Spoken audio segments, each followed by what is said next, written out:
sports every sabria kopim say non do ebebo apem anopay yenemo ena eba besom yeba besom anopay and some enkensio be the first to know latest ni nyina wa godiem yatsena se ye de ho nkomo ye de eba kwame kuta wa ha PK edi ejinem oko YouTuber aye NYCE TV Ghana NYCE TV Ghana uja comment oni nyina ne be kan ede amount anopay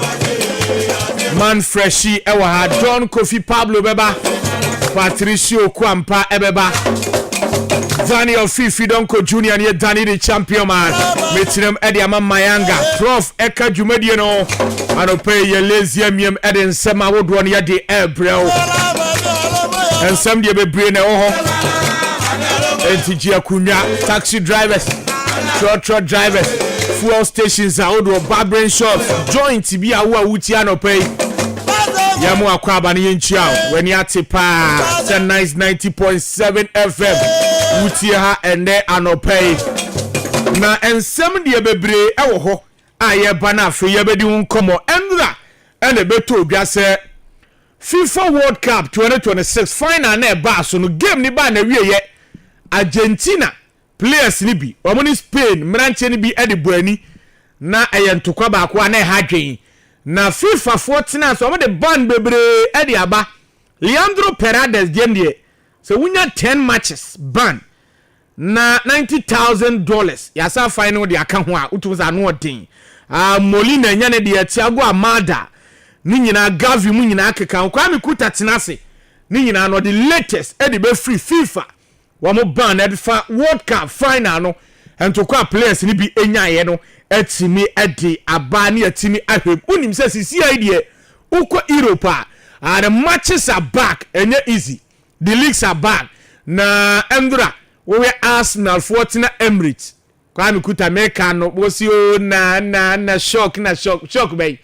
na Frank James Lampard na Coventry City endura wamo Germany super Arsenal for no team brutal wamu yom wamu akamiensa wamu nsimara blaka ni nyina ye bedi nkomo enne na enne early kick off 11:30 Hull City ni Man U bebo na cheja enya asem kito wo UP anim okwa Germany a Super Cup na beba so Borussia Dortmund ene Bayern Munich La Liga games ewo ho enne Espanyol ene Real Madrid bebo Barca mu game echina ni nyina no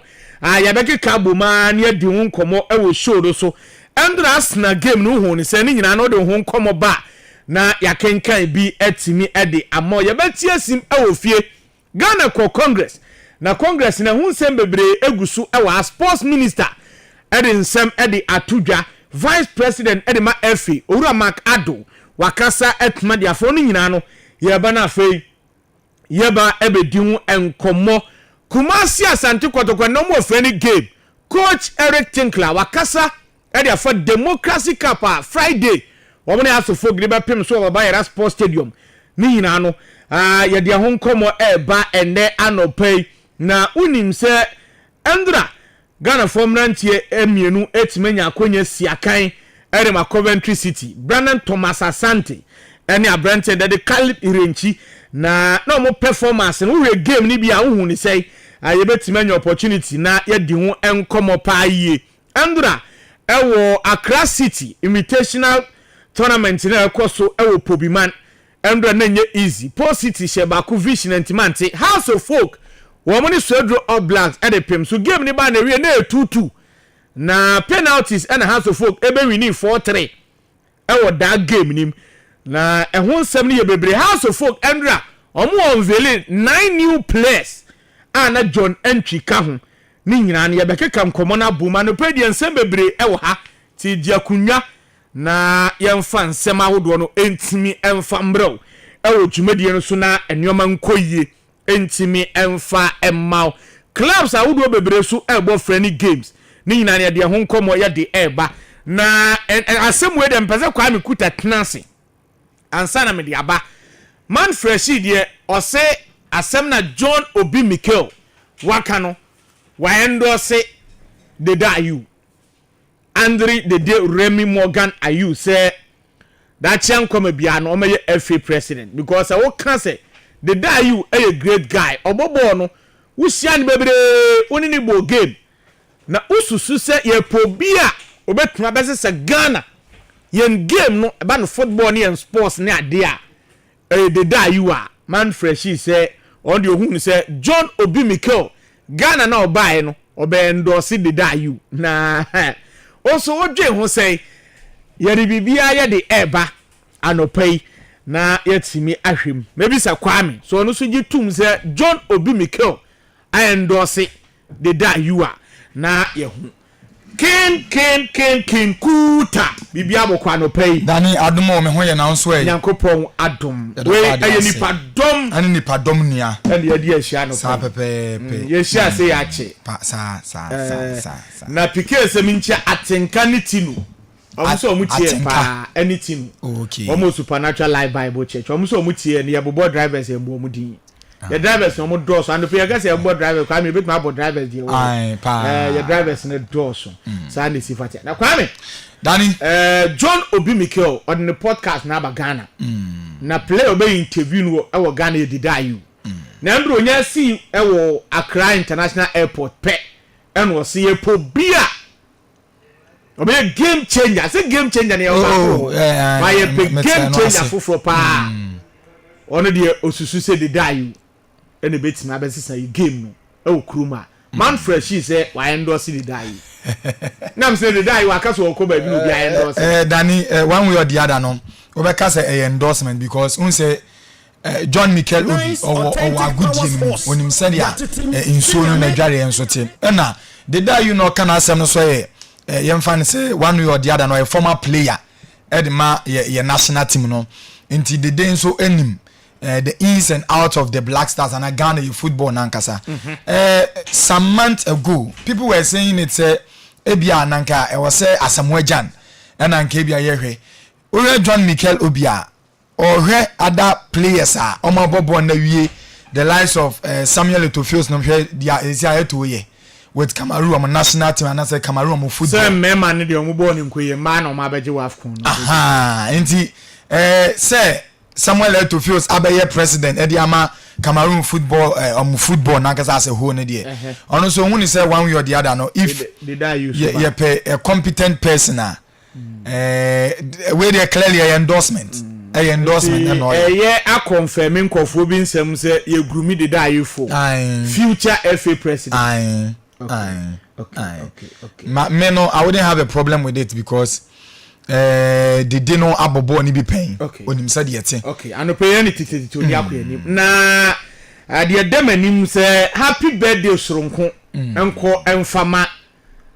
sechiramankwa okay na nampa bo akese gare photo kwa na basti say na kwa na birthday ti happy birthday enko kwa na basti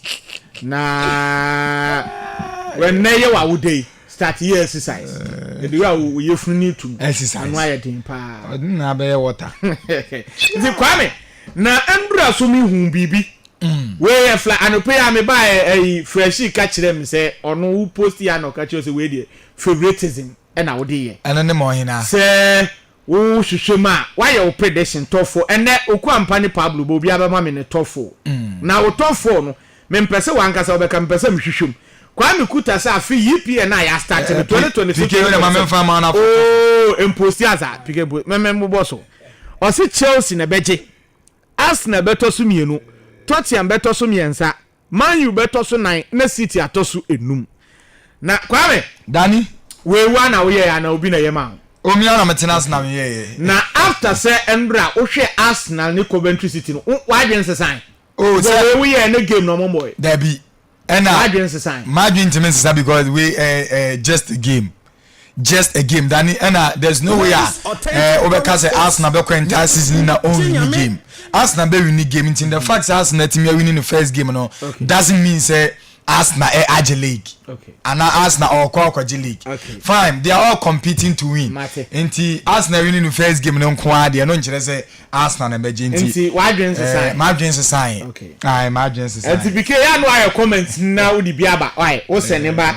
Milan no so na afia team amunti amanfo so bet my your predictions top 4 in English Premier League. Arsenal na din ka abo first game no. Enti fa top 4 bra. Teams ben na ususun say ye be real league no top 4 on betimi abam. Enti sa na sivate. Kwame. Dan embra so ewo Popima na nyezi. Azo mo for top player. Alex Benson. Kwame ukrabo na no den. Enra na ono o shegu bako. Aye. Na endo bi ka asem bi say o say o say omukodu am say yes daddy o say ehon na en srepa o so uko omunya ko hu ket na ade na oye we na say yes daddy daddy na o say ne design ne srepa daddy na mama ye nchia na openi kuntu blance na say ni post no enka mitrim o say den okay ni post o chief officer chief first na o say fe no Nathaniel first me have in position ye by say wa kwana nim di no a sergeant yes sergeant Nathaniel Kuntu Blanks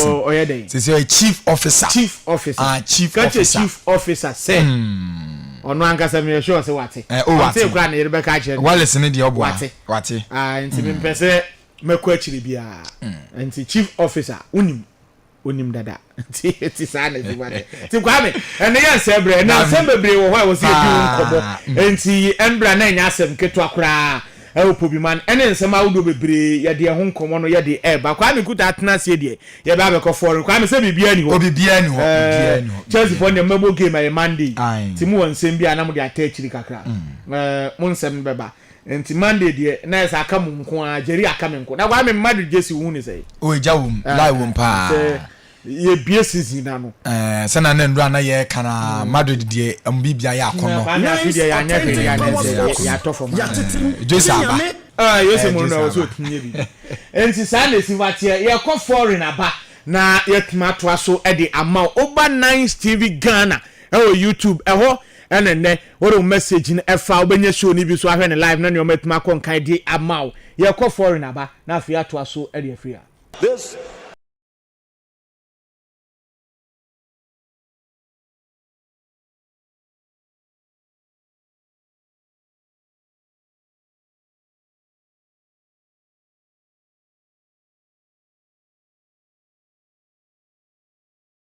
right and they pay your flight no to your foreign na ya ko fani pa to man kasa for news update na ne pay so ya dey abaso kama e show no so dia ko enso ene dia ba flight enya to na we no 829 you know and na ne pay ya dey ko fani pa to man kasa for news update ni na and they pay ya dey abaso kama e show no so na bibian se we pay me no kase no leaks na gu so starting kakra e ba ni say pa na chese weekend ni de eno e be kejua ye pa enso atime dia ma enti mu akwambia so sabio mo girlfriend nom ebiem no mo boyfriend nom mo yere nom emfa mo nya hwe no nyame ya dom na ye remo weekend say party a otam u phone ofa o charger na wakotena game center na wagoyo games ni bi na bi bianse we pay sansa wo league no ene chese u favorite team no enso bo game weekend ni kama na bi bianse we pay me no kase no me pa choko French league one mo a adem games na etinya start danra one game etinya to dwa ebiem no nyame ya adem na games nya to aso na bi bianse we pay danra no Olympic ma set team tina fie our Stade Orange Velodrome at Strasbourg ebo me kan 9 na Manchester Strasbourg team nantimi ante orani din ere Amin Guri ono enya 2 goals ani be so biem no aya baina ne din ere Kylian Abdallah ono enya second goal na Pierre-Emile Højbjerg ono so enya fourth goal pace adan no ade ma se tina fie tumira omo hye e kan 9 ema Strasbourg antimi ante a ano ne kaka no so be yere makama na ade ba kwa shocking ye pa ne se ma se team no onim se enye likely se bia omo first game e season mu a omo metimi aluso ma open and biana am betimi abo ade etiom na say netie onim say last 7 season enie ade akwamia so no emu 6 de bom first game in the new season na ya na mo for win and so the kofie ye tumra na ya kiresie 2020-2021 season no che breast etwa with 3-2 embrace and ye win and so kwad mamo the following season no na chese 2022 season no amachi mompeye etwa mo 3-2 ani breso biem no amane chese Rams about the following season ano 2023 no amachi Rams team no abom ekana 9 amachi ekan so bako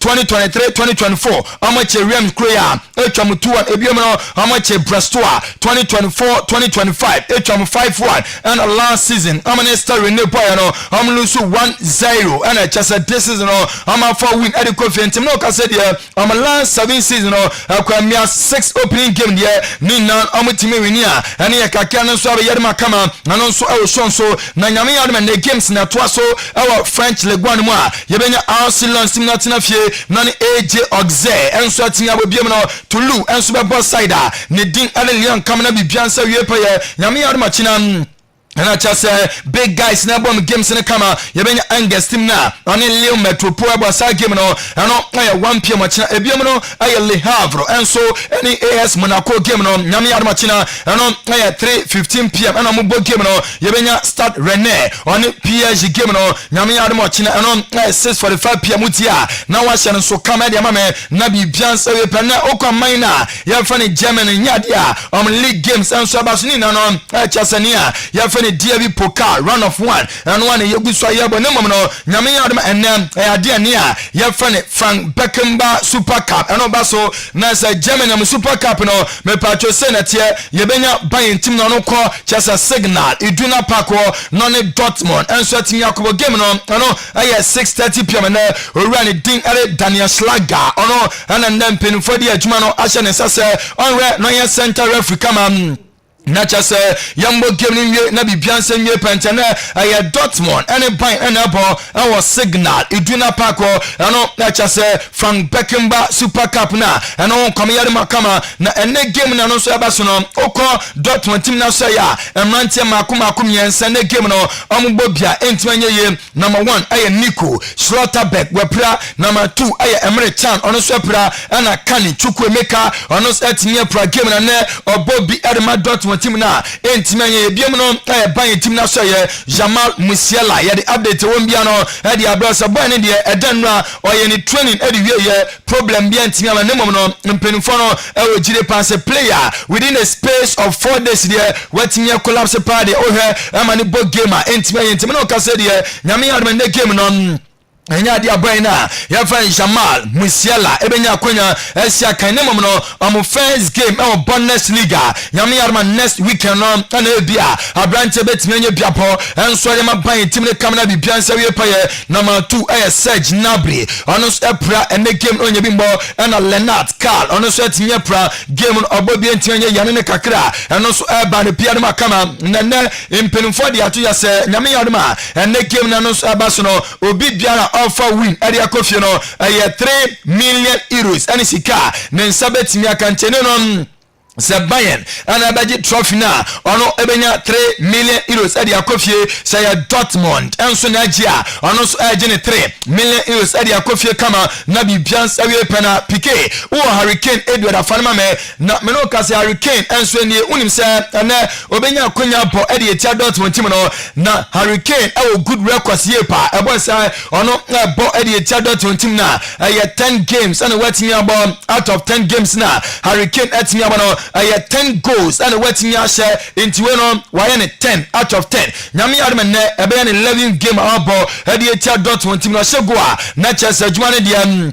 Hurricane and so aye nie pa na bibiansa wie pa ye na ye so pa German team Hurricane ashe more goals ade etioma Dortmund atosmi ne sanse Stuttgart team no ama consider 14 goals our Hurricane sano in just 8 matches Hurricane etinya bo and Dortmund age 10 goals ani bresua and ne kaka no so be yar makama na South Trophy no Frank Beckenbauer am Super Cup ne say owura ne din ade Joseph Pep Guardiola emra ono akoye adwuma and as a Bayern team no wentimi anye trophy ba kokra entimi amfa nkofie na chese trophy no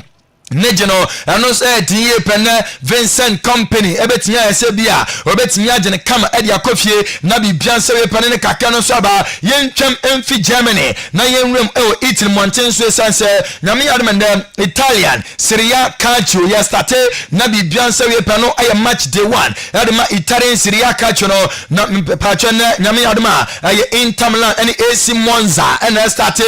game na no 4:30 pm na yebenya Judini calcio na oni komo enso abo sa game na no 4:30 pm na January atina fie na what one side your friend Napoli and no 6:45 and a game na baso nyame ya ademo china yebenya force no ne team na oni Juve ebo ebiem no aye Atalanta mo china fie e me pacho Giwi Stadium no na mo ne Sassuolo enso team ya na Torino and AC Milan game nyame ya ademo china ano so ebetimi atodwa ane ne kakra eno so eba ne pia ma kama nyame ya ademo Monday night football no yebenya Bologna omo china fie na mo ne Lazio enso team ya bo AS Roma Giallorossi and ne dim tare Fiorentina game no anos ebetimi abaso nyame yadema Monday na bibians awie paye na okọ La Liga no we no aye match day 2 essence last weekend no na chese La Liga no etime start here na Edenra Real Betis etina fie achi Sociedad ebomekan makopio Sociedad entimi ante orani din ade Rodrigo Riquelme ono enenya the winning goal kama ade ma Betis team na 3 maximum point no Real Betis achi enso de kofie nyame ya ade na games na toaso no miensa yebenya Club Bilbao San Mamés Barria ho no ne Sevilla etimi abobiem no Valencia omo tina fie Mestalla Stadium no Celta Vigo game no anas atimi to yasa game no 5:30 and a game na baso and the no Espanyol of Barcelona ebetina fie na wato inside ya fair Real Madrid na mu game na tinya maso sa game no 7:30 pm na ana ya bo Espanyol ene Madrid game ne kama dia fie na me yado machina yebenya Atletico Madrid tinya tina fie na matinya to inside ya fair Villarreal eno no miensa ochina ena mu bo game ne kama Barca na me yado mu game no china mo kwa away mo ne LG ena bo 7:30 ena Barca ene LG game no anas ebetinya Barca utia na so come at your mama na bibians ewie pa yenko English Premier League ne sanse den no defending champion at yanom na Arsenal fane de bra o bibi gina so ye pa o me Canada o ma lezium pampe Illuminati sanse tima waje league na oye reinforcement na nei wakofa Bruno Gomes abeka de bra o chewa obeshaw na bibian sa wie pa ye den bra amoche me pa cho Coventry City ebom ekaro bako mienu miensa ema Coventry enso antimi ante bako kra na den no the darling boy eno ya Brantona ya friend Bukayo Saka ono and register first goal ebiem no Kai Havertz ebenya second goal and now chese Abrantona your friend Gabriel Martinelli ono ebenya third goal so dan no Arsenal tina fie tumre abo kan miensa Coventry City for and so entiant na de ba ko a eno en shocking ye panitia ya say orani dim na chese Mikel Arteta by the papa na juane de oye enso ye nie pa unim se and Mikel Arteta no Arsenal send amubo home game edietia newly promoted side no me pa Arsenal our longest unbeaten run enso na ho ni na ne sam amabo 46 Premier League home games in a row edietia newly promoted side na chese team bia we free championship no aba Premier League na open first game edietia Arsenal no be boss side game no our Arsenal for the few and yeah the Arsenal team no atinya su game 46 matches in year Arsenal winning 41 ama draw 5 na chese Arsenal juma no moya no ano adinye pane kakra no so aba na Edenra captain esi form eno El Capitano Martin Odegaard Edenra masa bone de obo enso boniye pa na unim se Odegaard etwas enya goal na dem akwa shock ye pa ne se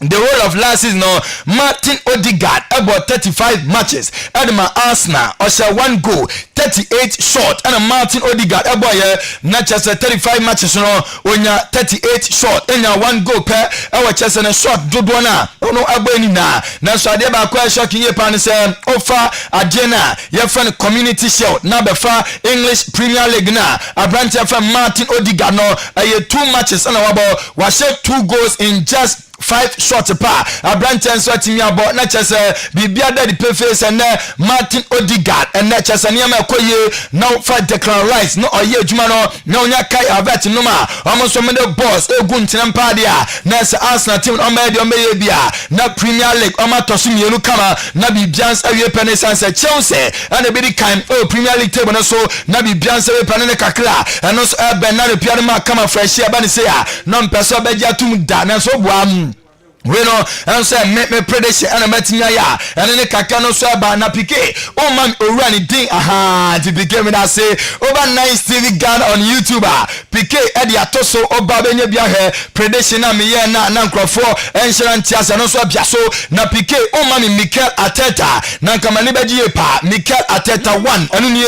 na eden no ne win na ne setime kan no me pa cho senatia wanya 150 wins Premier League ni mo and Mikel Arteta no wabaye fit manager where winning 150 Premier League games and you see fewer number of games not just ni games mo boy and also kura or they winning 150 matches Premier League no na yetun chese mra na ya kire esieku a yetumre efiso se mre we dia etime bo peche mre we ebo akase ni nanu chese Mikel Arteta and the records odo a ono so ni nanu so run dem.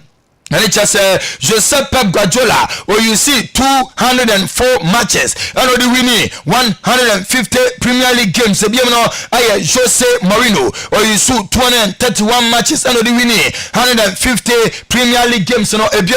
Jurgen Norbert Klopp, Jurgen Klopp, you see 237 games, and Sana Orano, 150 wins.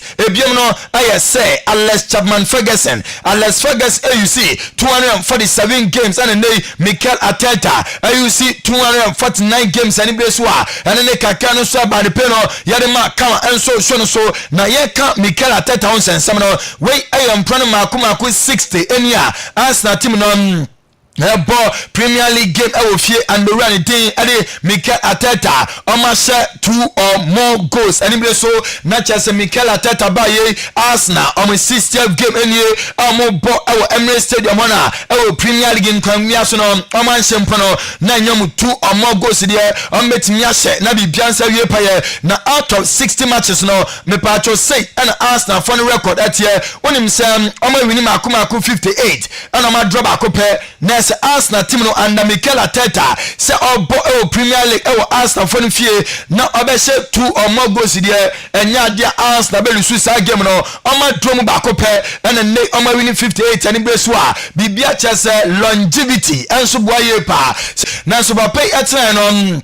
waye adwuma no enso ye nie pa ade ama Arsenal ndey ono come atubodua di fiwie ma o ka title contenders Mikel Arteta enso Colombia ene kaka no so ba ne pay ade kama na den no oboni game ewie ye Mikel Arteta edi won kama na papa ne yebisa ne se ene Julian Alvarez eba ana se William Alvarez entime be chance yanya ne ntia se Arsenal epe bani ya fat Alvarez ye pa na no ana branch na ya fa Mikel Arteta edi ne kama no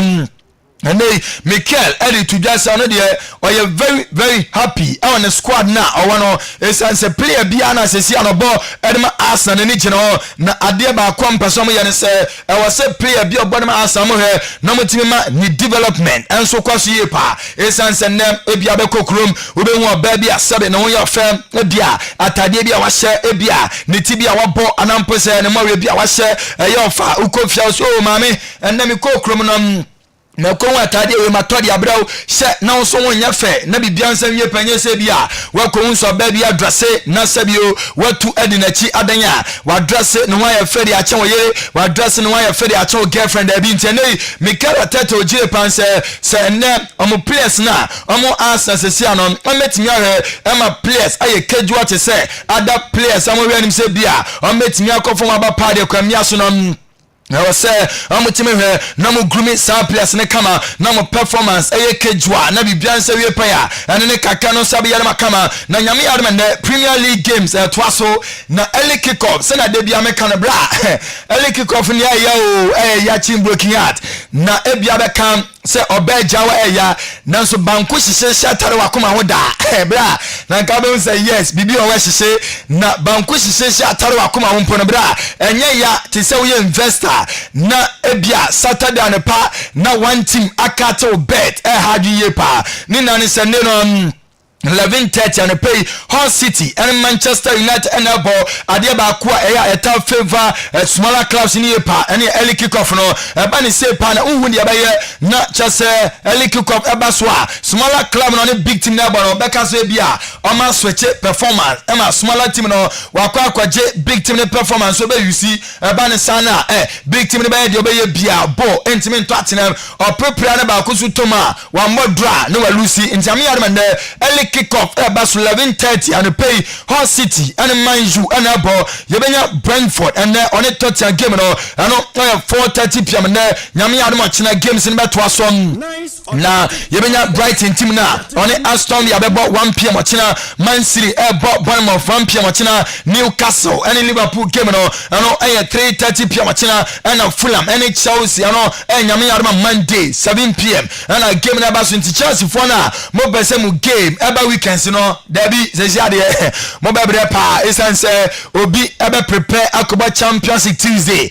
prepare akoba Wednesday Europa League Thursday Conference League Thursday won so obe prepare na akoba Premier League Monday night essence wo ya prepare homa obo game Saturday obe ya boring essence wonya game amba Sunday wonya game amba Monday wonya game amba the following week ni mo ntaji se bia okoba Monday ade chiche ore na bibia say plenty chance for no mon prepare your passes am games no more enso be call Monday night na bi bian so we pe bia emu ya dimpo na Wednesday mpo no motini bo Premier League amane ye ya ene ne kaka no so be ya makama na yenko Saudi Pro League ni mo sense no casino denra annaso travel ye Riyadh Riyadh ekoboye Saudi Pro League game baso na annaso team no Riyadh ebo mekane 9 omentimi ante number 1 Abrantia ne din erichese Amri onya first goal Gabriel Angelo enya second goal Joao Felix enya third goal and I see Ronaldo ofi bench ebenya fourth goal and my annaso team no 4-0 and denra Nassau Riyadh team no enso team showman team ante na me pacho owura din edisi Ronaldo sesiade 130 goals ana wa share edema Nassau team no na se Ronaldo nanwa de ya adwane Nassau team no 130 goals ana wetin ya share na sesiade chase adema 1000 career goals and still on esan sesiano for calculator now where 1000 at the atoll now where 977 goals no at the fee 1000 goals abansa calculators 1 year 20 year make us somewhere 23 goals and aka not just Ronaldo no 1000 goals so bet me share now Ronaldo career goals any with Sporting Lisbon I have 5 goals on share or come Manchester United team na share 145 goals on share or Johnny Real Madrid non no obono mati ye pa enya 450 goals ani be so oko Juve onya 101 goals ebiem no me pa Portugal national team no 146 and wa share and Anaso 130 and counting and ya kaka no so ba ne pia no makama and no shows that then but be two anim say Lautaro Martinez and Barca for no Diabrante na chie pa omunya boy na o metimi afa ne kam e de na call e me den do me kan say manager ono ye adwuma ade man Inter Milan team na din ade Christian Kivu papa no ojire pass Lautaro Martinez and captain ade man Inter team no na ono de ojire pass transfer no na ba ni sa sabio ya na bastard ye pa essence bibia timisim player bia ono eda wakoma so se bia o project oye o person ne ya no be wan so na mpenifo ton sa player ma ne ko na ojire pan so run din and Lautaro Martinez ebe stay very longer e Inter o team na so mempo eda no me sane so so de ma say o run din e chese Suzy Campanelli ono e journalist o Italy club bia mo ma me no so de tuja say anya de Lautaro Martinez ebe timi akọ ene Inter for e de atuja say agreement bia also between Inter and Barca team and Lautaro Martinez best now trust ayejuma ede Inter Milan team no na bi biansa we player and ne kaka no so be na makama na Barca almost started register players no I'm ready a cham no na Barca me start new season na new signing no na mo register ne Dani Olmo dia ba ye achina ya be register no adechia next game benye biabo am de sa 2 games 3 games na Dani Olmo atintai on player na so registration enya nkoso enti no enya de Dani Olmo enya akonya esia kan enso de ma Barca timi no kase no Anthony Gordon registration over and ni jersey number etinya ba number 17 and Anthony Gordon abeshe ede ma Barca team the no Karim Adeyemi ono so no the registration complete or she jersey number 14 Adama Barca team obi ya wese orani din ade Rodri dia ya the registration ade awie obese jersey number 16 cover Adama Barca na bibiansa wie pa ye na Joao Cancelo dia no Yes, Nyami Adama in the next few hours and Ebia on meeting na ma register ne sanse den bra me the Mounsa branch no the registration and no ebe take longer and sana Ebia and no set nya baso a me no ka say there Anthony Gordon enie Karim Adeyemi enie omina no omi fully registered say Nyami Adama weekend ni omenya akonya abo game Adama Barca na bi biansa we pan ne kaka no so ba na eden no yeto yenke bi nhemu ye ana yenwu ya ne so ababetom adenya Manchester United and they the improved bid at the come now I'm a first bid now na £65 million a full package I'm a Brighton I reject here for buying a friend Carlos Baleba now the only second say United team no the improved bid at the call now bra improved bid now yes say just £5 million per and I'm the count into see on full package you know I know £70 million and it's car Brighton ebetimia J Emma Carlos Baleba etimiaba na Carlos Baleba dia na say United film no emu be die pa na over Facebook ne so a eno enie okọ YouTube na eno enie na say United film no yebenya Bruno Fernandes yenya Andre Santos ebiom no na just Kobe Menu account Carlos Baleba enye Julie Tielemans and Mason Mount omo and United film nyame adoma sees na yesim no ombetimi aye djuma ediama United na bibianse we player and ne kaka no so aba ne pe no yade ma kama Real Madrid team no nyame adoma ne omo bomb game na the moment second say one hwe ya lineup wey na Jose ebetimi ayusi nyame adoma enne Kotoa that name Ibrahim Konate ebo Dean Heinsen ebo Mark Kukuya ekam Denzel Dumfries yebenya Freddie Valverde and Bernardo Silva ewo film from anim no abe Adagule intenten no so mi no nyan Jomandi 140 million euros player no Vini Junior enso wom and Mbappe enso be lead attack ne kama na bibia nso etinya wie penne Joao Pedro Abraham say something fresh, something neat, something nice. Odi aba sisi number 9 wakwhye wasabu ni tifofro ti ye hwe. Oh say for a fresh boy. Oh fresh. What kind number 9 when the way we you match. Ye hwe so betimi. Ye dani ye the one and the amane say ohia ye be ton no. Number 9 there. Ohia 9 je sinding ye be ton no. Edru ba bia say January okay o se sanu so nkanyi ko the 0 ba ko kan na ngai 90. And I make say we obejane obejane okay to the infancy mate na yenye oi achede birthday man nansa TPK kwame kuta nya wie na PK why ready on eti ene da so yi happy birthday enko emfama achede papa kudwata mayanga ne ba eno no na kwame chede already we all dandan ho na otu se birthday no be di pa odi birthday nti sakonko kofi achede birthday yes no we share na nyankopon enhira no na onto ne nkwandam na nia papa ne o mama ntimi anye e wasase su no o meye embroso okay na nyankopon no mo no ho ban no ma ne kwatenten pa okay Antobolo happy birthday to you. Okay, and actually happy birthday why yankopon enhira ka papa na de obi de be to ne nan so say ya ka de womni de nim nyina no nti dani anape ma minchia Nafisa Tahiru asi otie show ni pa okay enti sana esifa ede etie na bike ho ni nyina so recording ni nyina afrafre ochia PK ya men hesa enti sana esifa etie ma minchia abeku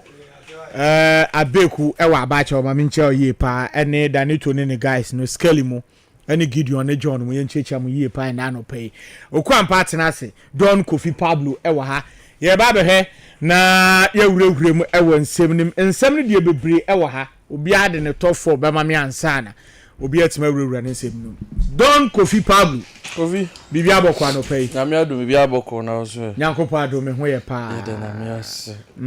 Patricia Okwampa Kofi na bibi abokwa adom ne kura me won so won te sai nyankopo ado me ho ye pa ye da twede ampo nyankopo ase mami chia ni penu ya Francis Abandaze fantastic endo na de we awelezi emiam endo na welezi emiam pa ti sani sifati yeah se bibia ni ho bibia no pay bibia answer da ni ogidigidi sa bibia answer da ni nti ogidigidi Pablo why ready o top 4 afi yipio top 4 okay Kofi Arsenal Nice authentic power force yatitim jinyame Kofi the Man City ye how eni Enzo Maresca ne Man City fo ya ka buma players yi ko bebrebe because this year no Savinho almost done obi to say Omar Mamush Tijani Renders so Kofi amon komo no eye bibi kakra and Chelsea so enko Europe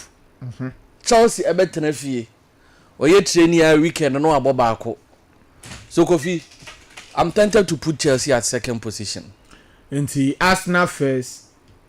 Chelsea second Manchester United third Man U third Man City fourth and you Don Kofi Pablo the top 4 afi in the English Premier League Arsenal Chelsea Man U Man City Patricio Kofi o top 4 oh I think say me top 4 kwa dem the last week was the last 2 weeks which why Arsenal oh yeah Arsenal ebeje league no okay. Na Chelsea atop me and inside the top 4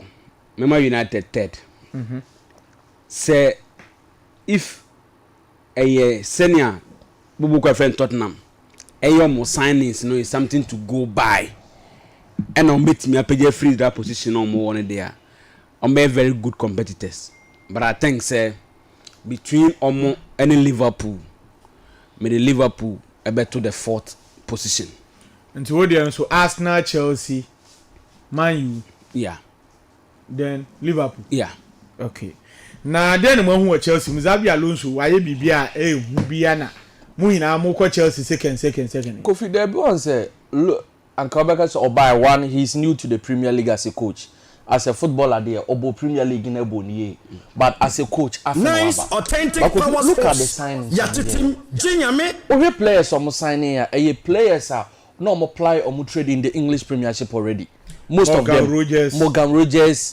Jordan Henderson Danny Welbeck mono Maxen Lacroix omo players are Kofi league man na no mudi o magoro dada so when coming to Chelsea adia your friend is say adaptation enya adia Kofi omo bebre they are already within the league and we have few players are omo form outside the league omo di omo ebayen look at obi to say Palestra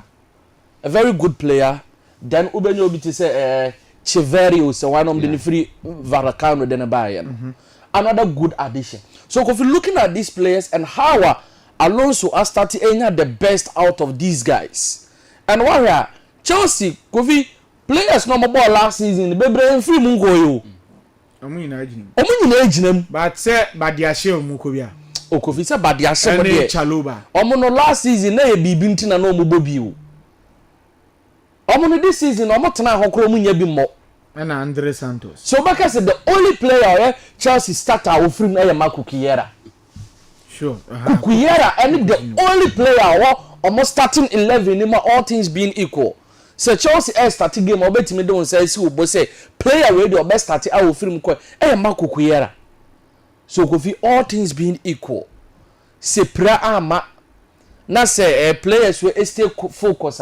Kofi Chelsea will be obetimi dey second omo bibi omo betimi dey second unless say your friend is or more ankasa complacency be ebem. And once idea ba ko abo this time around and say and they have leaders in the team. Last season I idea no malaki. But and they have leaders. Who are bit say Jordan Henderson. If Jordan Henderson they ba dey no who football mo. We are brought to the highest level by winning the UEFA Champions League. That is for the club side. But now you're complaining about last season. Now you're complaining about omu defense. Yeah. Problem no matter solve and the goalkeeping. Kofi goalkeeping ne nkoa na abeka say be are still no Chelsea. Ewo problem kakra. But look at their centre backs. Kofi and the Levy ko on no fully fit.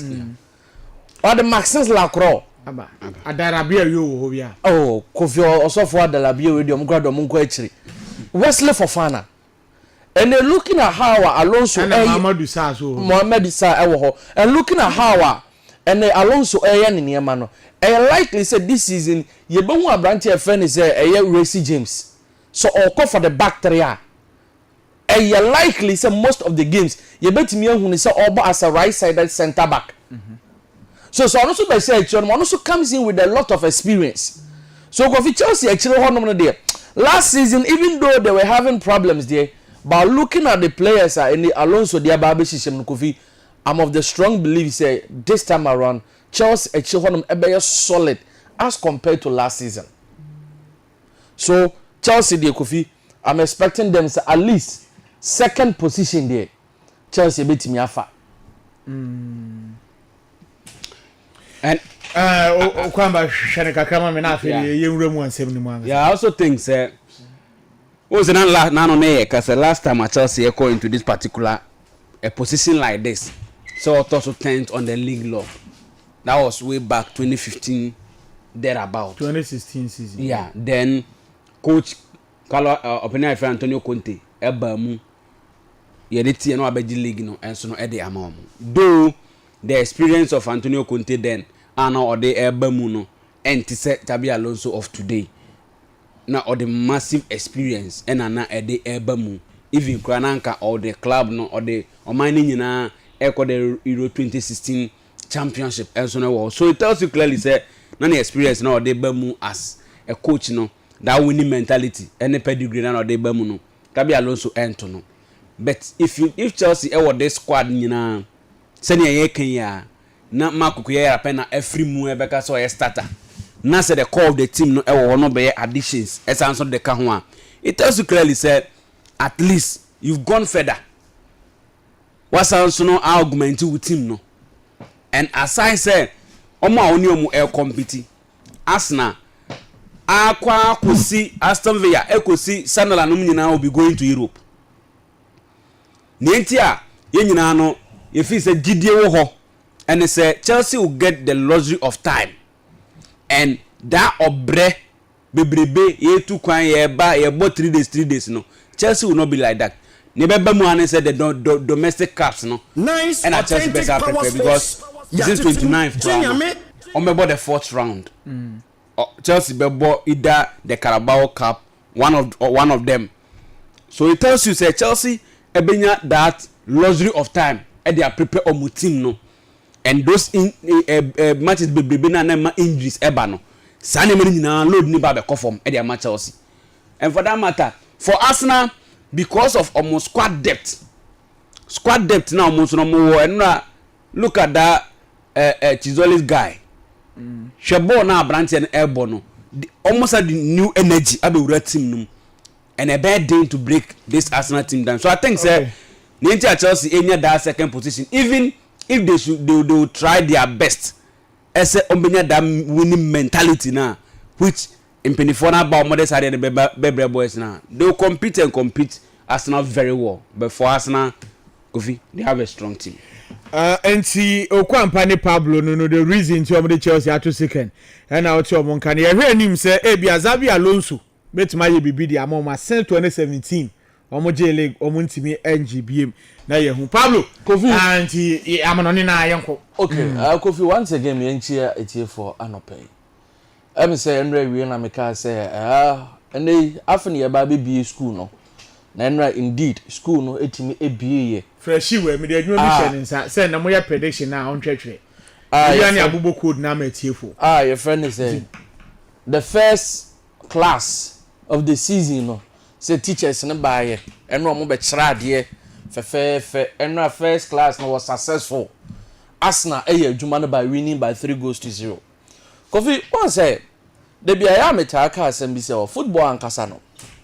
say club achieve bebre bia no do level bia how to sustain that level of achievement no ade ba ko eden pa until last season after an slot ebaye and the first season OG League no Edema Liverpool no Kofi last season how to maintain the team and get that balance motivate the players to win again became a problem for club FNC Liverpool so in as much as omoye a lot of signings no Kofi when say Liverpool season no answer that ankoye but looking at Arsenal another Kofi I think say yombo Mikel Arteta abaso Mikel Arteta enyini and Mikel Arteta ababeti Arsenal and Arsenal boys no so ababeti Mikel Arteta say Kofi over Arsenal last season the last 10 games na season akwawie ye no that was the time you say na Arsenal struggle bebrebe no and out of that 10 games na Arsenal boy in Kofi emu ba ko pe na Arsenal etimi share by 3-0 emu ba ko 6 Arsenal winning game no by 1-0 so eyade na Arsenal as at that time no mo bre but this season their first main can is a competitive game within the series was against Enzo Maresca's Manchester City obi beka say Manchester City looking at the team eda hono no and the Manchester City lose a lot of players but Kofi on any day if you are playing against Manchester City looking at the players available not me sure by 3-0 then Kofi team say that particular team now watch Manchester City by 3-0 no you are on course almost Manchester City by 3-0 and another look at Arsenal once again essentially winning by 3-0 against another side that bia obi beka say Coventry City the Kofi omo performance no said that any sorosa bakovi adia ba ko ayombo Arsenal abaso another their flexibility and how na Arsenal elbow ball Kofi you could see say this time around Arsenal team there's a change of mentality and now they are going to attack clubs unlike last season they do baby who said Arsenal Echo City achire no ma try say bi omo behwa no ma pekwan bi no manya one goal bi set piece bi dom dia to net no Kofi this time around enye sa and si bi ada kwasi eka no eye Christos Zolis no Kofi let no one deceive you boy no any ball no ball and last season first time I Premier League maza Kofi last season the akwadani ye no to score 22 goals and 29 assists no more than ever Arsenal obi beka say Premier League the first season but enra one we nyam to boss ya we hear that guy Kofi the boy is so direct direct and you would now understand the reason why Arsenal says so obi to say Leandro Trossard every team no nko boy ni be ma Arsenal a lot and enra the first game Kofi wan gunu wani ma say and Arsenal team na da honom na we are talking about a squad depth some time ago. And now we Arsenal team na da honom no. So Ricardo Calafiori APA na say Abranti defense Pierre Henkapi Mesema this should tell you something. Said Declan Rice abre na say obi to say Martin Zubimendi and Kofi Eba what are they telling you? It tells you say Arsenal have a lot of quality at their disposal and I think so Kofi this particular season Ebebo Arsenal papa so bit say Bukayo Saka eko noni Madueke na ebebo dan ubeni obi to say Martin Odegaard film no mudi Abranti say Miguel Marino dan when Tizoli so onusu film near the ebereche eze na eba Kofi de ba de na ka kire a team they have a lot of quality and this season Arsenal league no Kofi and you say Arsenal na like club ben na betimi ya compete Arsenal that is the question is ebisa club ben and betimi ya compete Arsenal cause see how the Kofi they have everything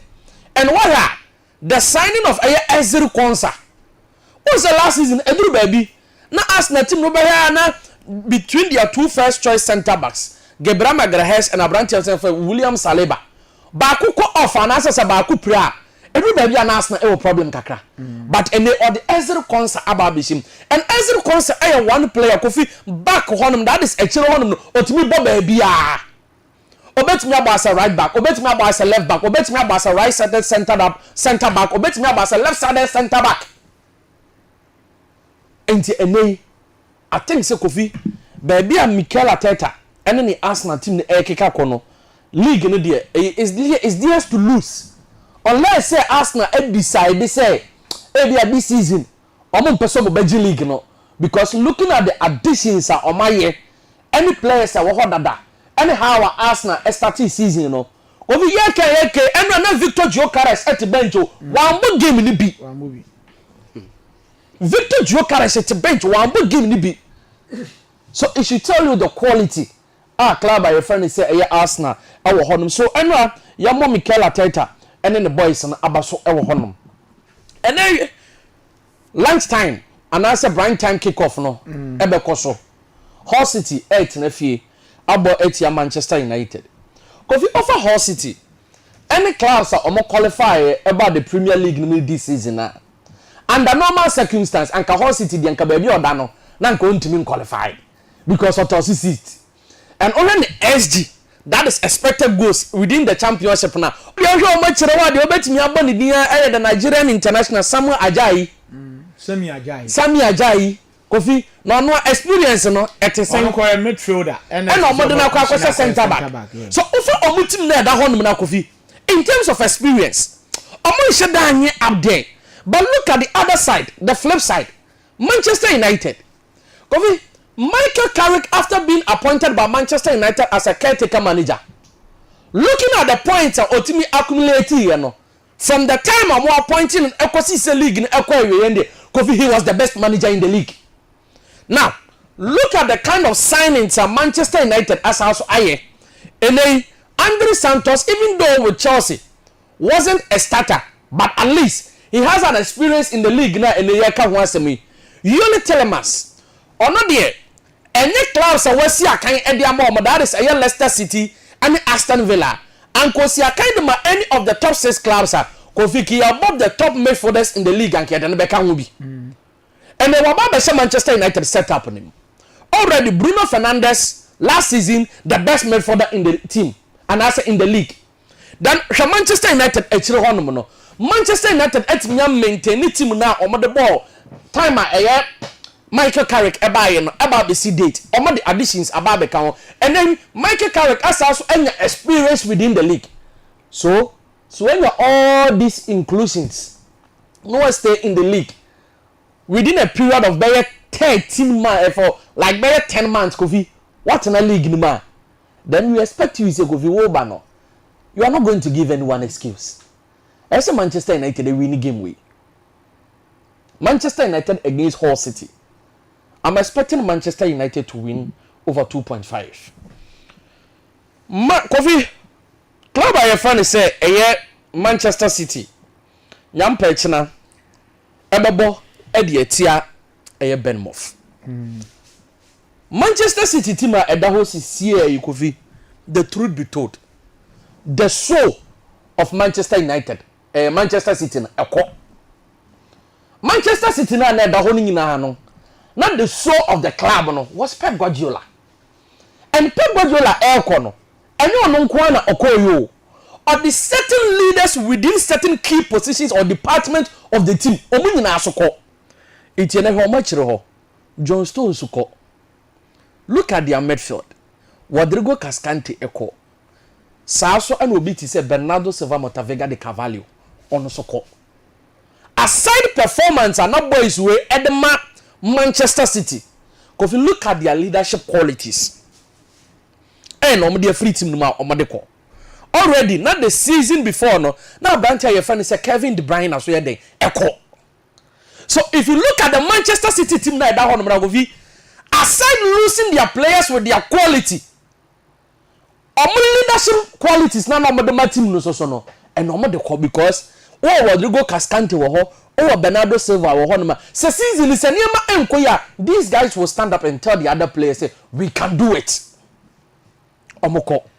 Enzo Maresca aba. Wakokofa Elliot Anderson. Arguably last season for club by a friend is Nottingham Forest their best player. And even within the league, OPEC friend say boys no mo ball mo hu modin ye pa na. No branch your friend say Elliot Anderson e kan ho bi. Bakofi putting all these players together. Omo be pie mo Manchester City with a new manager. Afi ena papa your friend say Enzo Maresca. Try to be putting things together. They are coming up against one of the stubborn sides in the English Premiership in Bournemouth. Bournemouth elusu coach your friend say Andoni Ariola there. Marco Senesi every honomoko. But Kofi sa okofa Antonio Silva edini free the Portuguese league edini beshima Kofi a very good addition. Already Cook mo honum Alex Scott or oyede emo edaso ho. Junior Krupe Ryan mo edaso ho. Enmelson mo daso honum.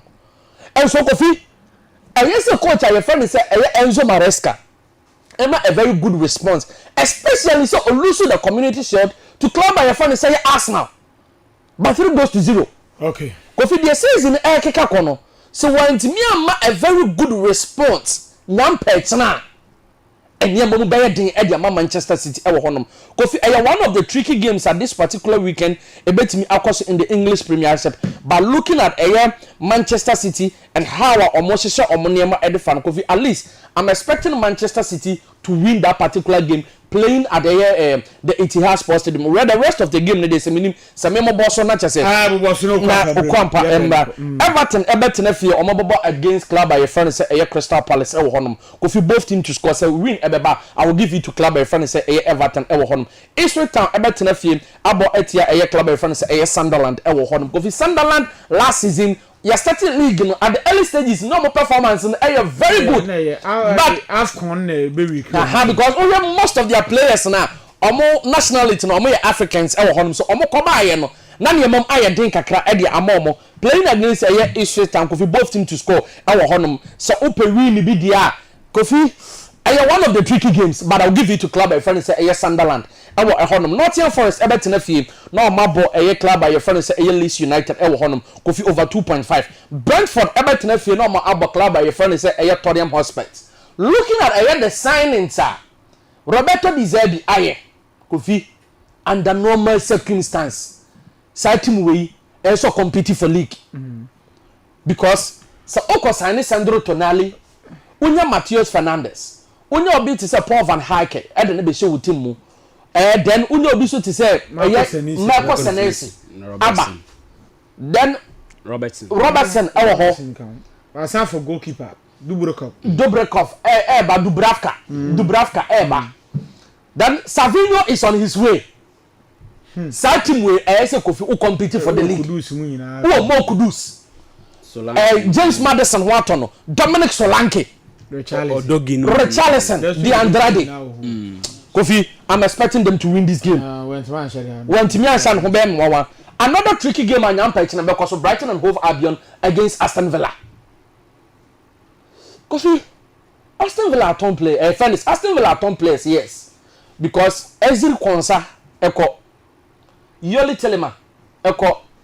Morgan Rogers, Eko. So looking at these players and their performance on the mark club by your friend say, Aston Villa last season. One would expect to say, and can you remember Eddie Amo Kakra? But look at the inclusion, sir. Coach your friend say Una Emery at me aye. Brighton on the other side. Brighton is also out on certain players. I'm on my 15 Carlos Baleba. So Kofi, one of the tricky games. We will go for goals over 2.5. Then, Newcastle, Ebebo, Edietia, Liverpool. Kofi,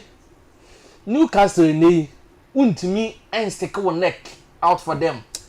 Liverpool on the other side. Almost also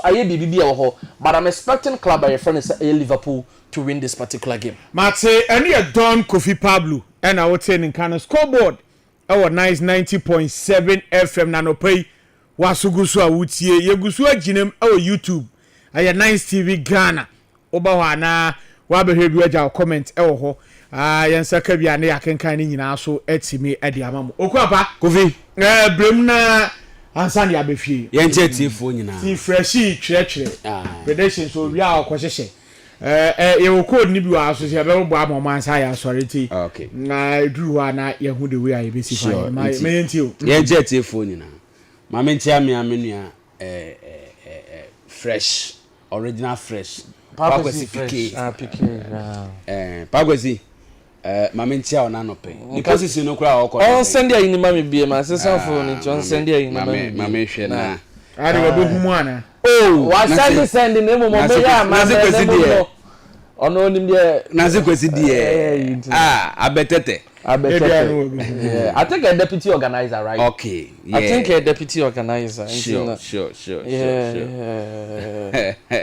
I'm a Frenchie say. What hey, Frenchie. Who senior man now? No. Who knew? Senior man. Just said, near my bin a yana. No, my uncle, any man. I do the and to Kofi. My mention say from the Serie A. Serie A no started, and I think say Ruben Amorim a first game or ball against Torino or go away. Last season under Opinion FNO, Massimiliano Allegri. The defense was very solid. Now they find it difficult losing certain games, but in the case of Abrante FN Ruben Amorim, now no me who against in their crowd friendly against Bubuku FN Manchester United. After say Manchester United they take lead. Now on better take kind of 4-2 against Manchester United. Me who some glimpses and so when me feel say Adeba United Bubuku FN AC Milan are lucky for the few seasons no a year. Obi or the ball no betimi ato na enso no e de ama AC Milan. Ebu ho ana akugina Rafael Leao amma na Eden Christian Pulisic na akugina ne so eduru ba bi na was Luka Modric e de 1-1 goal e carry Bubuku FN AC Milan through last season. Inte eduru ba bi na se midfielders na ntimi anhya affront there na akoto chima kakra. Eno ya nkuku no nyina e de call ye e kopi mo be better sell no. Coach ni ba o se ompe nkukunum ne ade then enei Abrante FN Goncalo Ramos nso no etimi aba which ohwe ono nso no na ho keka it tells you say this season obetimi the needed goals no e de amabobo kwa FN AC Milan. This particular game me expect a win for AC Milan,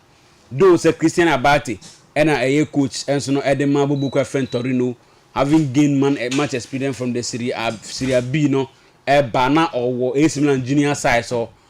and only Maldini only Zlatan no problem, then he have to exit from the scene. Ibrahimovic. Then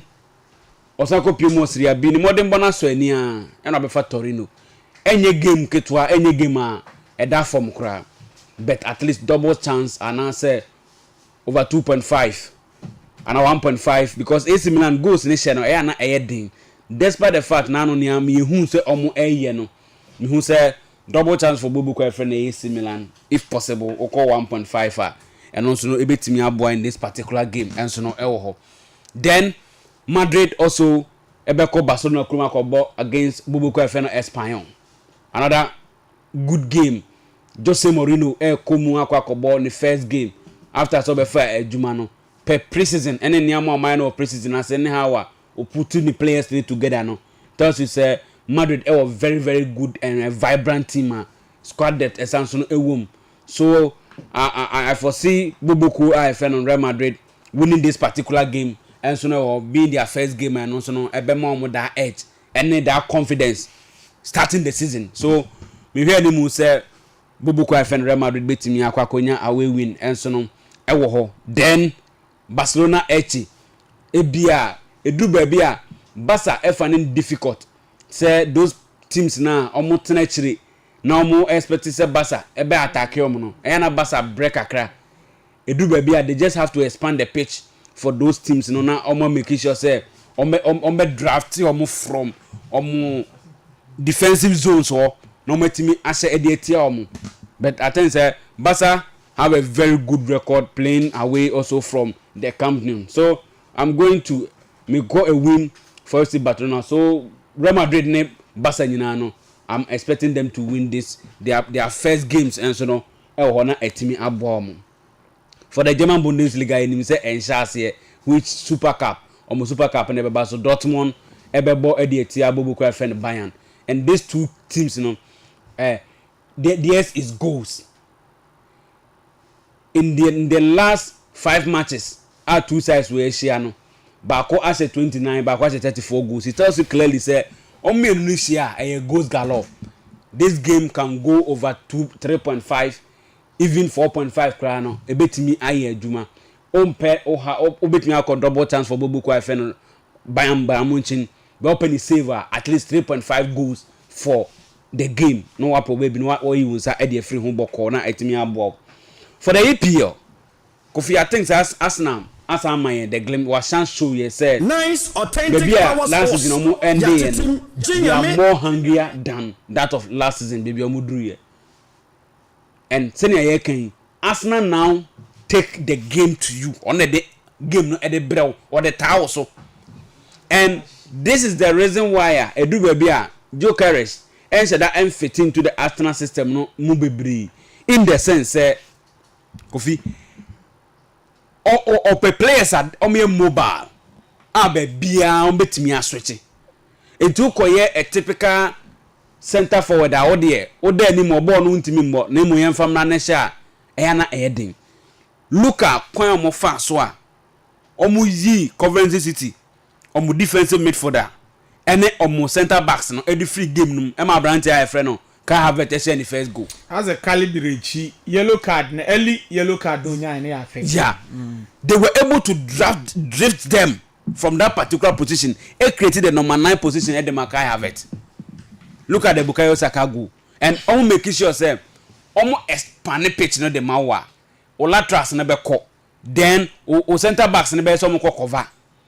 that is where almost Robbie when in their last 2 games 6 goals and match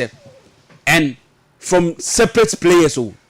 different players they should tell you clearly say this season if Arsenal ebenya amoniama year their goals will be ebe cut across from their defense to their midfield to their attack because attack na no watch and omunya ball na the speed game na Arsenal so introducing this season no anobe din their most clubs because 1 2 3 pass no me do 18 balls no and you know Gomez no ba no be ma Declan Rice no enya free road to operate Declan when you tie injury Bruno Guimaraes and now the energy level ana Arsenal players in the ball na Kofi it tells you say bad thing say your clubs you betimi your clubs you EPL omo betimi overthrow ni Arsenal for the league oh Kofi you see because we better say 1 game pen or mabo oh me there me share from the community shield I know your off season benra Coventry better say Coventry any team bia but Arsenal as a football club any football club I better say a phenomenal introduction aside the introduction also no Kofi they've prepared very well and almost squad this any eken more depth na wo dey dey able tournament and as a competition and your squad depth and from their goalkeeping department to their attack look at how team no balance and easy for etie obi obese mu bia no e fit into the team essence fit into the squad so I think say Arsenal there they have the league in their hands to lose if bibia entimi answer on the way there sa na betimi akọ game ba akọ me say ano be den pa no me say this season many be ko Tottenham Hotspur team no ho because of niama na omo eye no and Brentford coming to the MS of last season in their last 13 games our boy they won just 15 years in only 4 matches no matimi a winning omufi bra omutifia league den say this should tell you clearly say modern born from on last 8 games they've won just 2 so we have Brentford as a football club Kwame Kofi na modern born eba from last season but for Tottenham I think say almost start here friendly matches omo born enema na omo ye no me who say Roberto De Zerbi ebetimi a very good atmosphere and changes and so no aba omo team no enso mu and I'm expecting them to go and win this particular game say na be ya e be boost to the confidence of the players say you starting new season but e be tinya e bibi enso no e dey amaye ho ene your teams Tottenham Hotspur enso no wo because this time round so almost also take off from there I tell you say e bia na nye coaching problem but e bia na e case ene Thomas so because to play 17 twice e won league log ne so e dey Kofi tells you say nyema hunu so me nye surprise omugu so a omo sign ai ne o ma mamush no nyina no enso edi eda omo yi so ene me no ka say aside o ma mamush no omo here ni mu say at least net Pedro Neto crowd of Chelsea for their wing position players be base no mo dey Kofi they also urban wingers at Tottenham some wo Kulusevski wo yeah Kulusevski Kudus bet me about that position yeah Matthias Tel bet me about that position Richarlison yeah no sa pe Savino so Savino no Kofi mo pe direct aside Savino no Savino na chi na Pedro Neto Savino say o mo Kulusevski in the Premier League yeah wa mo chen Savino sure but who say na ono enya starting matches no more eno hwe enye prapa dia ono so no etoda na ehana na a very fine player but with Savino omo feel say or that type of player na players na omo draw players to their side omo create spaces and the man omo attacking options no into so nyasa player no on the wings are obe drag players to the side e be create that scoring positions no e the ama Richarlison no enso no e wo animu ho so I think say they know the reason why and also in the midfield so at least unya Omar Mamus so e be same in the midfielder which me feel say a weekend bobo ko Felicity na no na Maresca e ka sem bi na sem nyina ne say ono e feel say player no ne omo enko bankro mu a omo agree on one thing then the player have to leave Kofi so also player bia say e bia oh say player ne say wo hwe na ho keka yeah no onye ready to play for the club I better say wo so ko oh sure than so better na team na wo de ne be bo na afi onyere ne ho Kofi eno wo ho but almost players na e feel say almost at new project no most of them na coach here ton because Savino the under even Pep cry na boy no person ko o say obi wo wa person ena ya na ha boys no o person onya game ni bi day in day out and of say with Tottenham obetimi anya game ni bi about day in day out but Kofi on and on no a weekend Man City team no which was say Enzo Maresca ni team no me very careful this season and yes I think say top 4 na ye predict your mobile no e be dey ndi amam so betimi aba top 4 no eno aye Patricio Kwampa one Don Kofi Pablo na woti omonka se mpapa mu no wo mo e dey NYCE 90.7 FM scoreboard en wasoguso a wutie ye be fia ne sa endra wo Kofi onya opportunity hwe Alex Benso fantastic player ti pikem dinkama me highlight no fantastic player highlight na me dey ma na endra akola ne hadwen papa fantastic player by Austin second half no dey no mo bo na ye first half no na nche dance on Prince Amevo no Prince Amevo don fan from Hohoy fantastic player right back fantastic the highlights in that so yeah Kwenu ne William Riafi ono mo share first 2 goals na dem All Blacks and Mohamed Hussein and Alex Benso Hussein TV Ghana oh YouTube no nti Hussein Alex Benso go ni wow enye go kito apike ko achi kakra na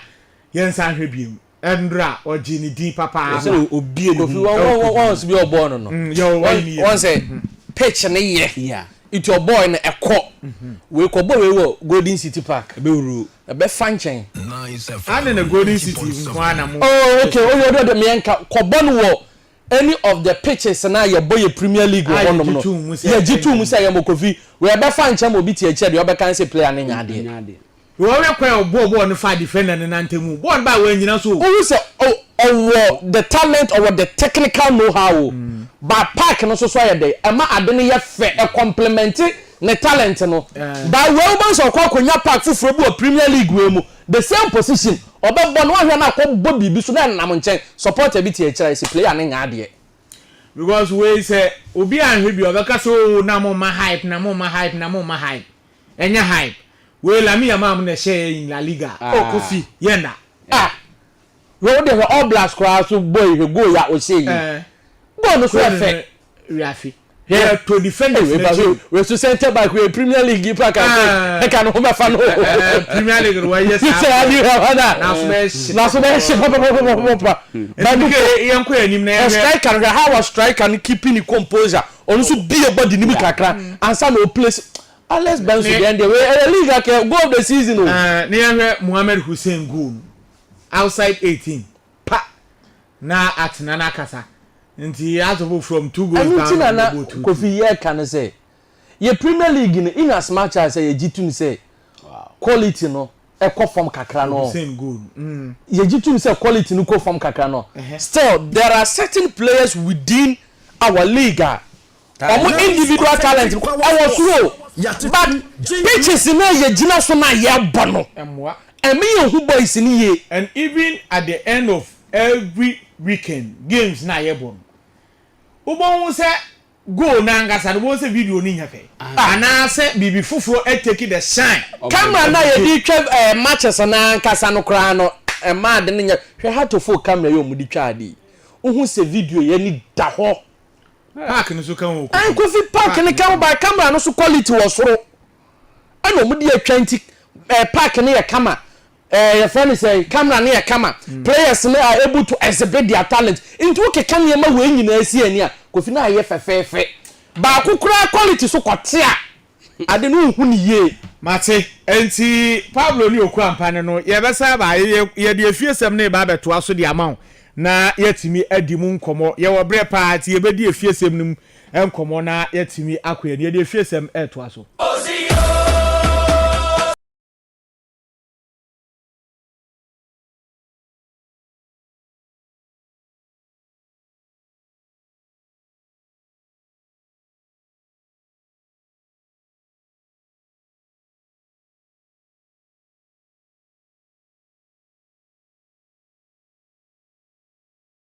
semno entoaso anopei emfamao ne yatimi enyebre na abadwafo atime awurawura nsemnim atime ade amao yenko ganafo mranti omu edi pa ewo nkofo nkroso eba na gudiem endura ganafo mranti mienu enenya opportunity esi akan ewo English Premier League ni wabra Arsenal ene Coventry City de pem so ewo Emirates abranti ndede Caleb Irenchi waya Black Stars player osiakan no 62 minutes and otimi ebode ma Coventry City and no achi Brandon Thomas Asante etimi ebo 70 minutes etimi ede emomu a and an opeye team so etimi ede amount oko Saudi Arabia wo Pro League ni mu a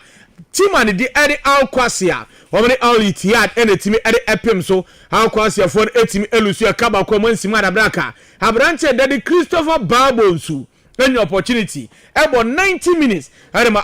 Kwasi anaso nkunimdie entimi anko anfa momo na no pay yetintim so etimi ade amao endura wia ene yedi tudwa ade ema wo se Thomas Taipate wakosai 1 year contract ere ama tima wono esiaka ewo Saudi Pro League nim Al Shabab na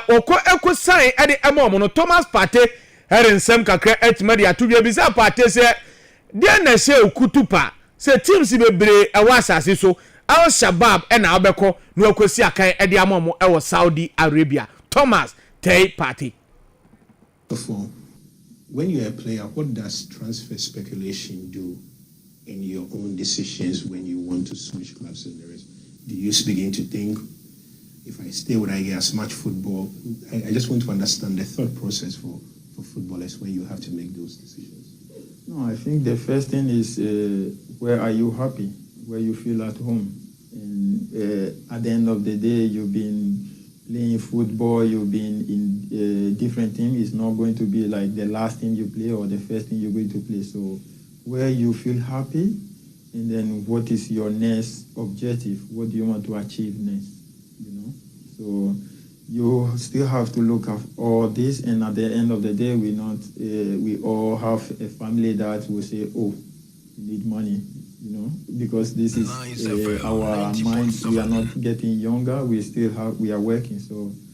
there are a lot of things you have to look where you now with the family, where you want your family to be happy, where you feel like, oh, when you go out, nobody is going to, you know, destroy your family. So these are the things you have to look at. But before, when you are young, you just go anywhere. Enti we Thomas Tay Party and I would say in Kase. First of all, ubebi sa hu se baby a ukoi ubenya nije ebebo abo no ubenya biabo ansa na wetima kwa nu achi o family be ka kire o se baby aduro ne yehia sika enti wanga sa ubere se na be ya be kwa akopɛ sika ne wabusuani bi ekɔ abonten a wankofa ni nguase entimi amafie enti ni nyina akeka ho na ma players etusu baby o mbekwa no Thomas Tay Party ne 1 year wakosan ediama Al Shabab Saudi Arabia no consider wo age nso etima de aka won nyina no Party etima di hu enkomo anopai ye tintim so etimi ede amount former Chelsea and afi Nigerian legend John Obi Mikel endura obepiem Ghana ngod ne podcast in the by the da you one no eba be interview won yoma so etimi akonka no onya si ya pe odi tu bia se Ghana eba football and afi sports na nyoma bebre na ekoso nipa baako a wono de wogidise time obo ball no bo no otimi ebo ni ye wo sia no a great guy no ogidise nipa baako betuma be say football no Andre Dede Remy Morgan ayentie Obi Mikel John. He's the main man, isn't he? You talk about the legends of Ghana football. You talk about Michael Essien and Stephen Appiah, Asamoah Gyan, the guys that I played against. Of course, then you talk about Andre Ayew. I think he's a top player. I played against him a couple of times. I think so. But he's a great guy. He's a top player, a great human being. I think if you talk about African football, I think he might be the guy that can, bring some changes to Ghanaian football. Anyway, John Obi Mikel. Okay, John Mikel Obi nso a wunye mistake. Ninsem wade atudwa. Ade afa Andre Dede Remy Morgan ayu ho a ena no pay ye tintim so etimi ade amo ye fro na afi yenkopiem sports minister Kofi Idi Adams na kache wonim se da no dey ena congress no etimi eba so pram na nsem bebre ena etimi etodwa ho eno ena sports minister se wo kam obi ate se nyoma ekọ so congress na se efri sabria eko se efi any sports ministry started say sa nyoma no wo mo de adwuma no matimi a implement it. We expect that after today, we should begin to see a higher level of implementation. Truth be told, reviewing documents that have been developed, you will see that everything that we need to develop our football has been identified, right from the grassroots. Things we have been talking about, things the media have been talking about. You have it, you see it on paper, that is there. But we need to be deliberate and start from somewhere. We may not be able to do everything at the same time. So we must all agree and say that, okay, we want to start from this side because of limited resources. So when we start there, let's focus on what it is that we are doing rather than be pointing to so many other things that are not being attended to yet. So when we are able to achieve that, we can move to the next. But mostly when you start doing something good at one area, you haven't completed. And then the cameras now, instead of focusing on that good that is being done, is now focusing on what is not being done. It tends to force administrators to move from what they are doing and think that the interest of the people is what they are not doing. And then they leave what they have started and go and be doing where the cameras are. That has not helped us. Anyway, sports minister Honorable Kofi Idi Adams and I would say Nkase yeah boni except nibi etimedia mo nano pay I was scoreboard Jumedian so NYCE 90.7 FM over NYCE TV Ghana YouTuber Piki Adaruma unye bia he denden ho a yare ho common ya dey emo yemfro na afi yenkopiem Ghana Football Association akache me no ka say da no pay reporter eba chirema tima team Ghana Ashtown Ladies wo de krata kopiem GFA so mo pese wo mo se so mo di esase ko bi kura no ase di mende tilapia ene team e de friend wo mo so pese wo mo di no wo mo team esesa reporter eba se GFA enya agiatum enti Ashtown Ladies Football Club CCA wo ma se so mo di a wo meye Ashanti Ladies Football Club na wa hye so atimi ede amayen na GFA Vice President Owura Ndede Mark Ado Congress no timi ekobi ene obisa ne se nemo ba Congress mabubo nioma bebere so nemmom mantima nkyere se Ghana Premier League 2026-2027 ya ye ba beboy headline sponsor anase B mantima anka anase B ye TV right mwakokonya a TV station anase TV company bi oba begi atum di sika behiem no watimi ababetwa eno se saa nneoma ni nyina no efe ene ne marketing team eguso edi ho nkomo saa bre die ontimi enka ne ebia ye be start season anase season ekoso no na ebia sponsorship no ebia ba. There's a lot of things coming, as you can see, but with the GPL, you notice that for the first time, each club is receiving like 1 million CDs for towards before the league starts. That's unheard of. And then it comes with production. Last year we produced about 68 live games and hundreds of other delayed games. But overall, I think the marketing department in the FA continues to work all the time. And as more sponsors come in, we will definitely make sure. I mean, GPL is our best product, so we have to also make sure that we have the right fit in terms of the right sponsor. Authentic power force. I can tell you for a fact that part of the work that we are doing now in terms of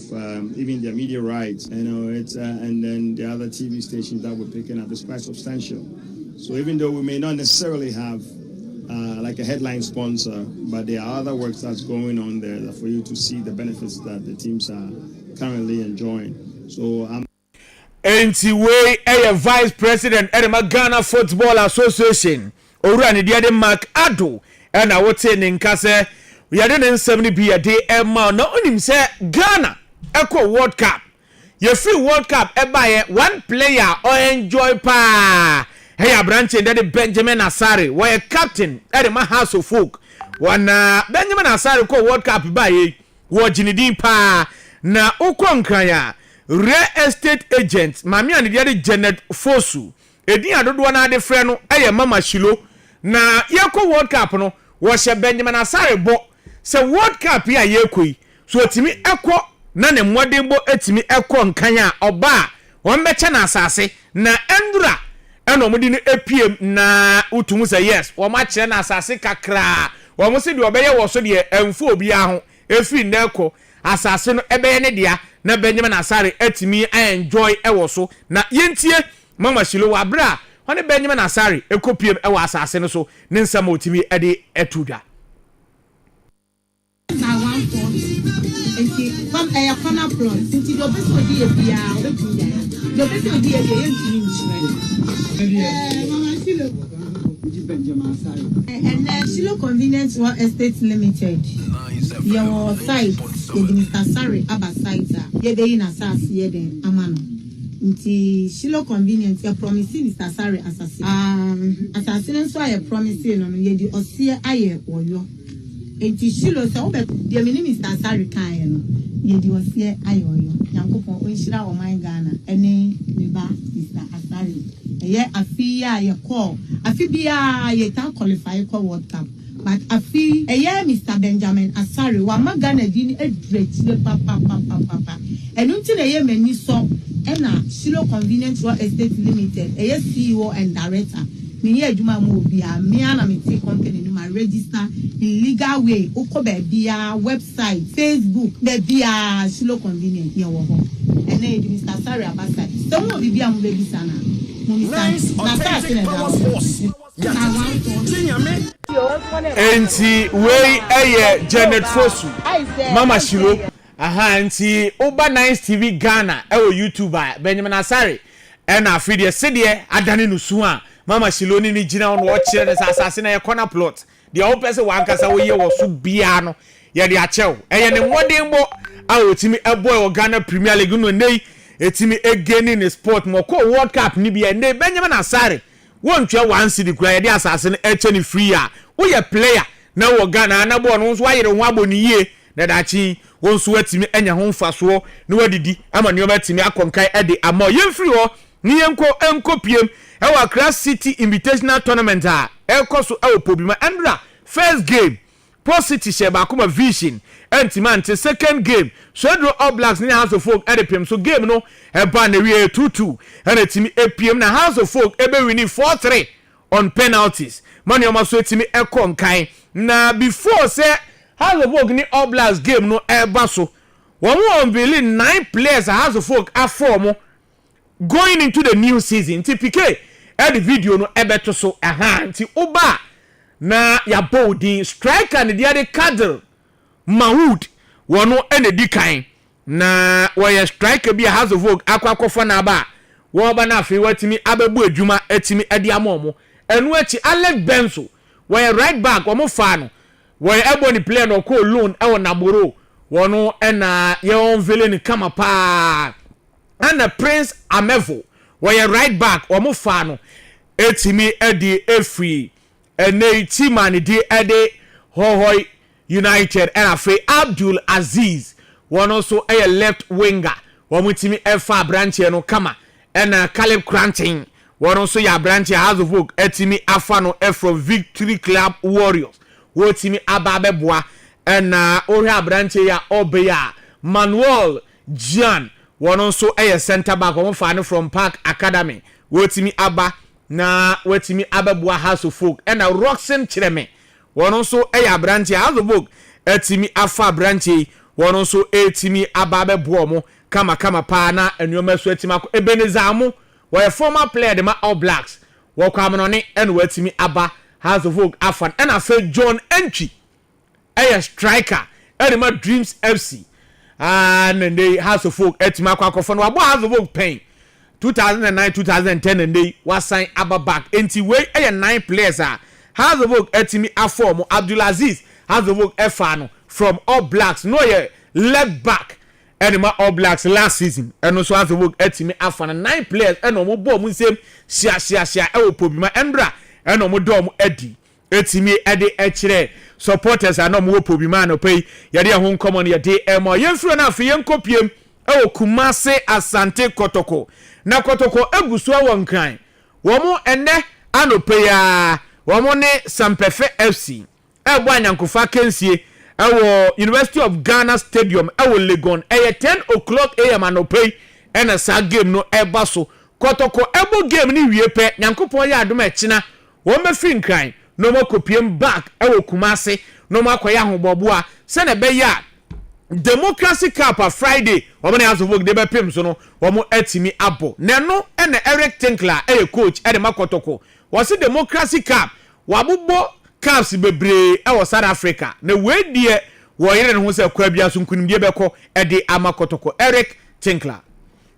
We're obviously looking to prepare to ensure that we get to the game on the 28th in the Democracy Cup against Heart of Oak and put on a good performance, especially at home, especially in front of our own fans. You know, I've been involved in a number of derbies back in South Africa, so looking forward to this because I believe it's a big derby here in Ghana and we expect a big crowd. And obviously I want to please the Asante Kotoko fans, obviously with a win. Enti Eric Tinkler wonu ene coach ene makotoko ena wote ne nka no yemfiri Kotoko na friendly games ewo ho weekend ye nane ekina Oko Dance Park ewo babiani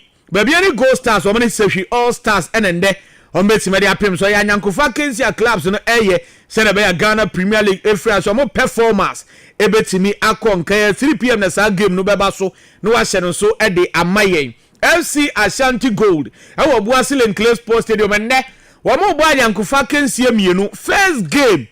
eno eba so anyankopo ya adom ekina eno mo games no betimi aba so first game no 1 pm wo mo ne Ashanti Link FC that betimi dia pem so ansa no mo second game no wo mo ne Nations FC ebe bo Buasile Clay Sports Stadium 3 pm enti ekina na wa hye no so ede amaye enne okona na fosu gi abo park ewo Bechema Bechem United omne Big Lion Sporting Academy at the airpem so na no see at 3 pm yankofa kensie ende na Nations FC na mo see yankam obi ante se wo mo awuram awo Dreams FC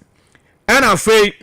Karela United former striker Ismail Dede wamakofa branchen etmed naba abranchen eba na wabebu adwuma ede ama Nations na wahye so ede amaye abebu omo Emma Confederations Cup mbeko ene Division 1 mbebo no ene oma konkan ede amo mo hye no so se Ghana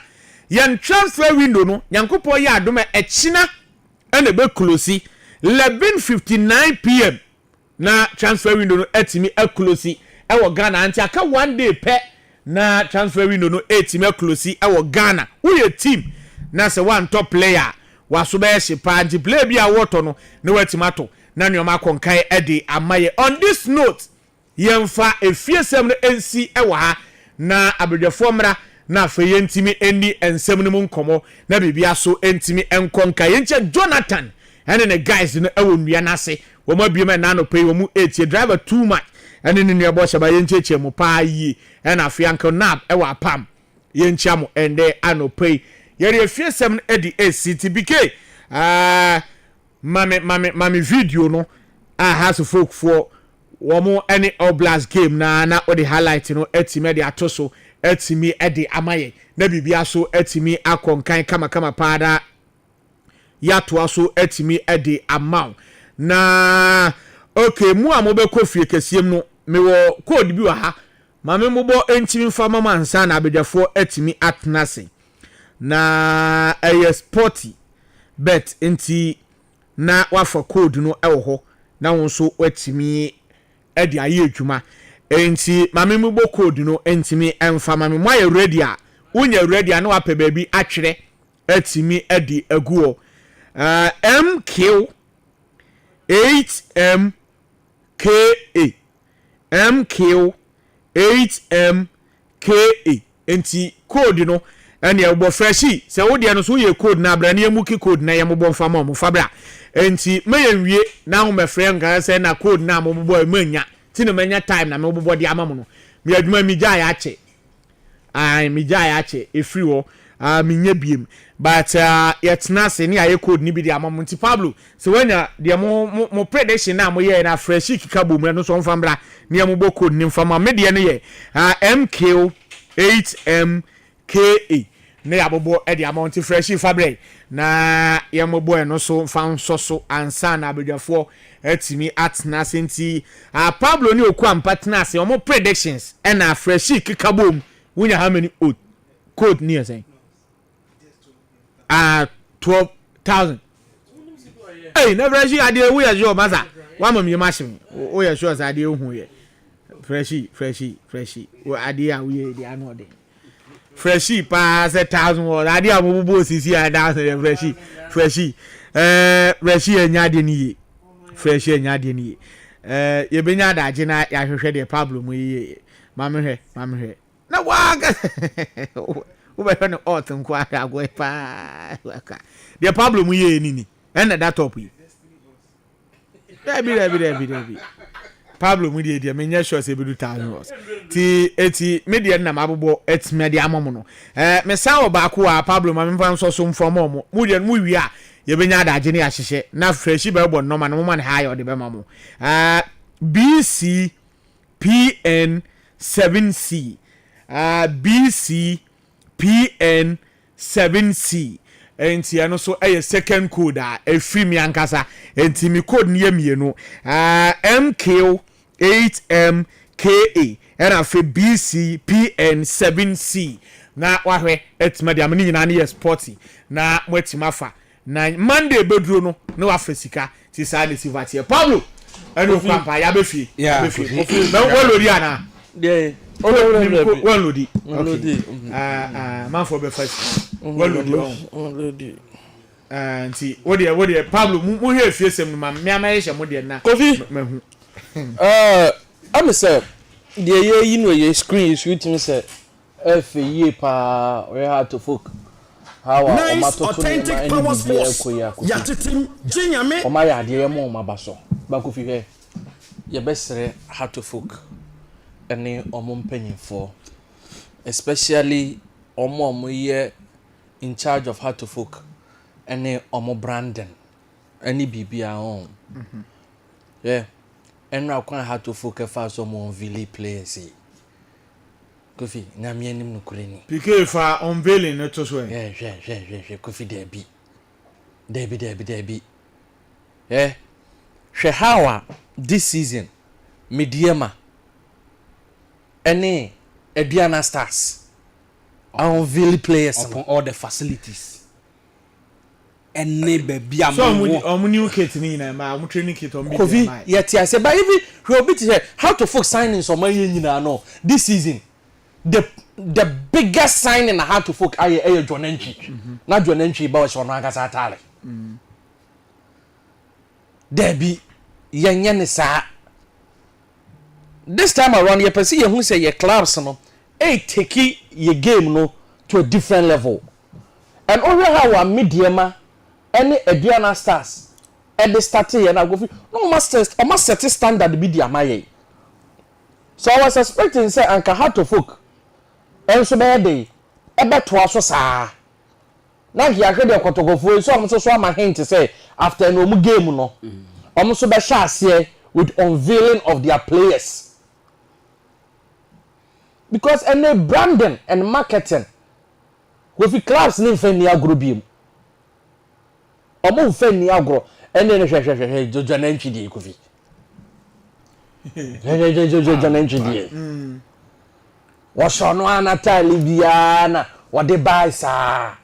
eni kwan so say yes sir ene bibia ne ha to folk ebetimi de John Entry aton jerseys o inti say we the way players he dress ye ya even though Kofi anya omo season nye jerseys no mbese no enye no na omo share ye de ba hu omo say omo share ha to folk colors we the John Entry gina ho ya o the picture ekwechiru be ka say o na etwa videos yi and I had to folk penny be a communication director in Jana Honumi. But a player in the heart to folk. Nanka was so shaggy. Or should be I had to folk. Just in the Buchan and Combe Yama or Mini Mano. Not on share, but so mistake number. But we expect and say next time no had to folk a something different. Because they need or more everything. How to folk will be a betting direct proper unveiling no. Because na probably my him kwai ya du ko gina won ma Kofi video bia wo pese wo ye bia obetimi aye video bia okay and be so let's give them the benefit of the doubt as time goes on maybe best start season no omo the video for be badia and minim but I'm just giving them the benefit of the doubt say bia season no ye ba be chance how to folk be ma proper unveiling say no mo be badia fine but enra de enra they had to folk as a club here and they could me die and so many were on so we expect and say next time no ombeye something better and enra on the game no more boy against All Blacks no also had to folk go down by 2-0 so me quite referee ni nyina monitoring the game no na dey amehwe ne say had to folk akọ down by 2-0 how e kwan be no me fa some be responding and I think omoma a perfect response. Kawe kebeye ngwase sempa. Say woti wo fie. Wa so akofre tournament pa. Ni aba be 2-0 e wo honom. So how to folk ability to come back and push the game to penalty shootout and win eventually no. It tells you how strong at this time around how to folk omo mentality ebe going into the season. And from last season ni nyina no. O je Kofi na how to folk problem ni nyina akwa say efie no. Ana no mu ntimi nhye. Na ya draw and game you should do omu boni fie no once again and no so akwa draw and the game no penalty shoot but when the good side and they say they went down by 2-0 and no it was perfect unya who say mo so almost also 8 goals ah Kofi dey na aka biem dey aka ne say omo dey omo ba be ka team no ho no omo so season proper ne start ah betimi abangi in the goals for Heart of Folk I didn't the fresh share na no anu. Hey, and so the way I'm here mo oti. But Man U 2.5, City straight win. Everton above team to score, Sunderland above team to score, Leeds 2.5. Tottenham straight win. Aston Villa 2.5. Leeds United. Leeds only Nottingham Forest 2.5. And a Newcastle, Liverpool straight win. And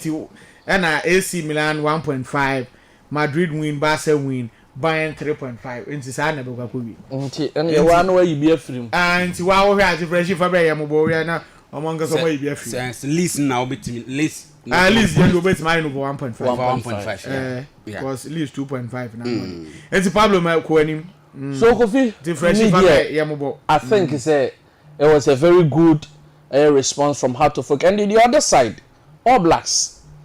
Kofi last season All Blacks started you know omo my very good performances be but ade ba kwa ye kan ho asem so omo de ne omo mentality how won betimi a kill game no because enra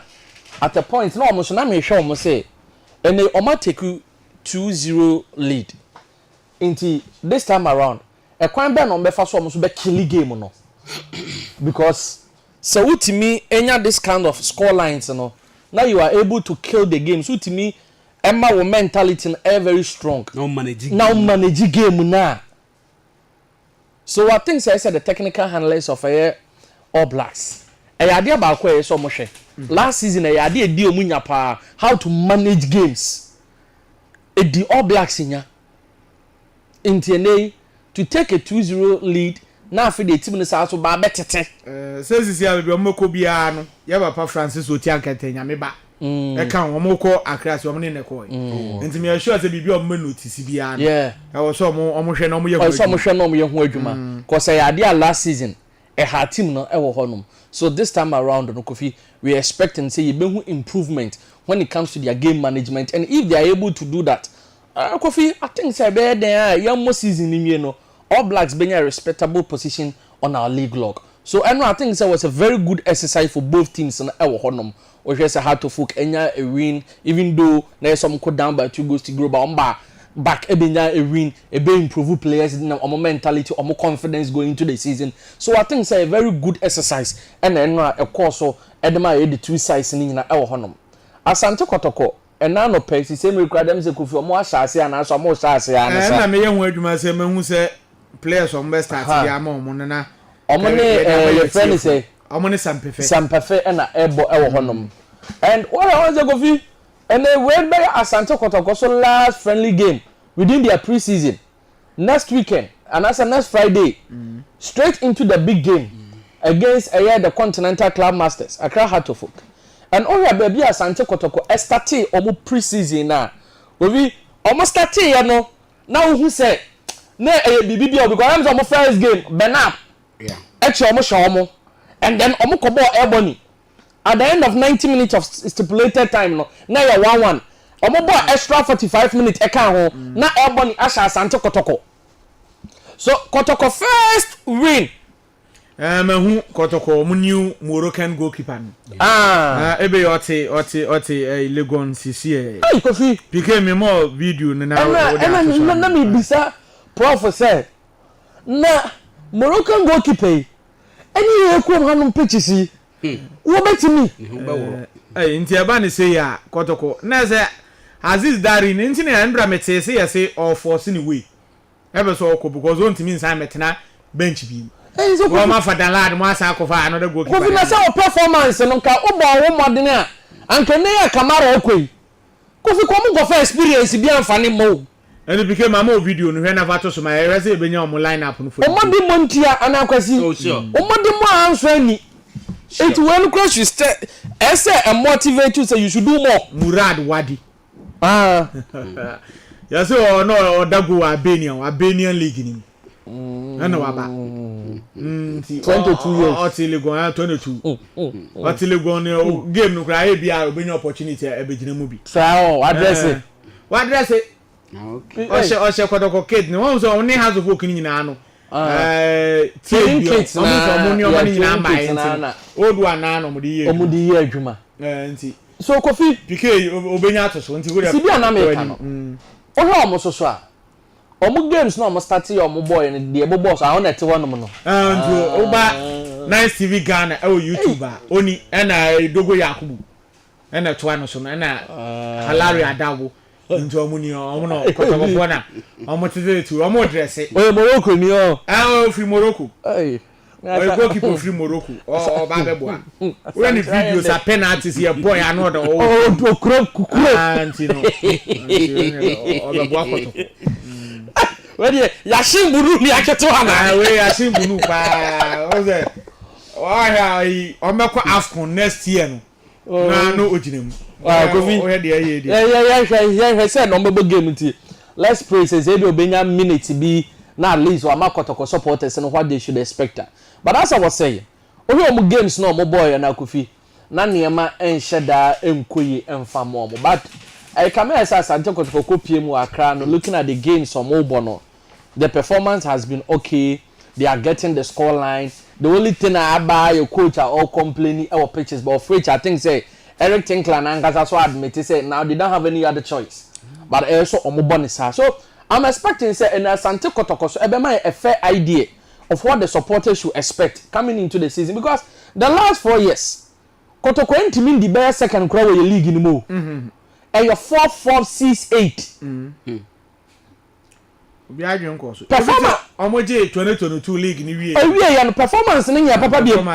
Because per the standards no we Asante Kotoko now to 4 for Kofi wanya ade. Ade wonyi yim. Club bi na di fort a ye betimi ya celebrate omo. Mate. But Asante Kotoko now ko di fort a. Wonya hwe. Inti ene against Mpefi. Yapasi yehu at least the game that they played against Ayekmando Heart of Lions no. You say yes at a point now who say game no na eye but it was not that convincing. But any game on mobile boy, we want to see a total dominance from Asante Kotoko. Because looking at the players I want now coach na me to say these are the best. And was also the rotten ones out of the team. So it's where the rotten ones out of the team and one said the starting season, like some of us were expecting, say, come back, catchers already better than Omoye. But Utie, Eric Tinkler, or see a person Jimmy Ghana, or be second. In 2 person Jimmy Ghana, or second, then Yaduba measure mediama. Because on the G League, you know, in Tiene and pay game here because we Asante Kotoko, and my performance, Ebamia who say, Ampa, and idea Kotoko person we day. Omuji League in our honum. Now build up for the Democracy Cup na beba so nyampa next week Friday in Kofi and also ashase wo. Mate any a don Kofi Pablo. Kodo fade ba kwa na omunya de this season. Ha me pa ni so omu friendly games no omunya line up to say last season. Last season you obo say we mu na start we mu na bench. Na say obe pressa. Na Pablo ni Okwampa omu predictions e wo foreign ni yakeka boom. But ya edit ebi. To say Bayern say Okwampa yen 3.5 but say yen 2.5 amount easy. And Nottingham Forest ni list ni yen 1.5 the amount. Say na be easy. Eti me the amount code nini. BB 2766. BB 2766 sporty. And BB 2766. Na washum. The wa also shema we free me ebe you know. Na wa ankosa so we year free because City straight win. O hwe na be we are na wetima year free na eno so etimi aboa. Okwaba Kofi yankwen. Yeah, Kofi I think say preseason no go so akoso. E fitness week oba bia ko na ese mpempen so na etimi aduru. And omo ebinum ebo omo ho underground. Ebinum so no de na omo yi a kire ama ye nyina ho nra uti akwesi edu a nani abrese obeje ka na wasan so age 3 million. Ono de so ono asisi ano de nsuo no munti no. No de akofi. About okasa wo. Yeah. See you no champion. Sure. Say the ono na IPR the Ghana Football Association which obetina ase na enti aye den e kosa. IPR mo. Ghana Football Association. Anameboa. Okasa man club ano. Dabio se Kofi anka ewie congress yi no.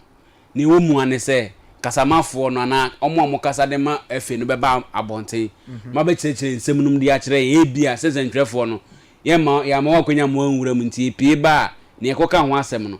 na nka ya abone nyina minute na ya bebie mu de a kire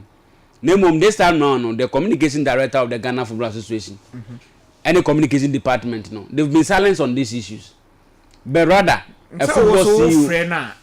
Sempiafo na mo ha na adwen so mo call congress ni den na call so ho na ono so chechiri so anya bone na Kofi onya bone bani nchire mu no kura bro ni anka communication director and bebre ye no so which obetina say yes obetina say because ya ka say order nsuo num ebi nti nsuo no ehye enyu ebi eka no nti no de obetimi atena say but all in all I think so omo so as baby any good stars enso ye adwuma e prese nyame adoma next season ombetimi age league ni de esi omosre so and so far as our prices no e kosoro no odia at least ubo say we befitting unlike the previous years na omo bombe wie na ebia okofia sika obetimi dia kofie bia na 120,000 Ghana cedis 1.2 billion eno ni sika obetimi dia kofie but this time round no 3 million Ghana cedis obesan so nya car e de aka ho and this is a wake up call ebema the competitive nature of our league no kofi akosoro be a wake up call for now Asante Kotoko ense dan hu ni team ankasa wo Heart of Oak the same thing those who are signed 9 players you are bringing a very well experienced John Entry on any good day biano or a predictor in the box and Kolani demand demand the 2 plates in the zone kwa de obetwa e de ama very good signing and on matimi aye say the glimpses are Alex Banson no e kire no e kire say nye off season a modern ball na say talent no wo ha they should come and showcase it and we know would the aggressive season man we na how to focus diska boy de obey to say or finding the BBR right obey to say Sani Muhammad yes what on last 2 seasons sure. last 2 seasons one year this player year season no na boy no e free to full camp akọ because talent like this no days obetimi ade ekipu omu no get hold on to them and until I can say na one of the supporters strong supporters the man to focus say and has sign kwala do and kwala ejina ball so and kwala dance around the ball no say talent no cut across but ye Ghana Premier League no individual talent na den etimi edi epie so me feel say clearly no when no talent no I will meet me about showcase and has one of the platforms are on the Kotoko nyina so jina so say here one kasa no value no at the cost and I know near there football ma say so as Asante Kotoko player na say you've been able to be among the squad and I say oh kamu on kan mo ko na wo kamu a ene bobo no te say oh da chi bi ena Benjamin Asare ko ba ye ya ene nyame adom aye na adom a ba bi obefa bia no akyede akyede nko na ekoso yi ofi se ankenye ne modembo ena opejam no hunu ne da ache ba bi opese okwa Kofi enye easy at the age eso be bobo better go at this level enti wo hu bibi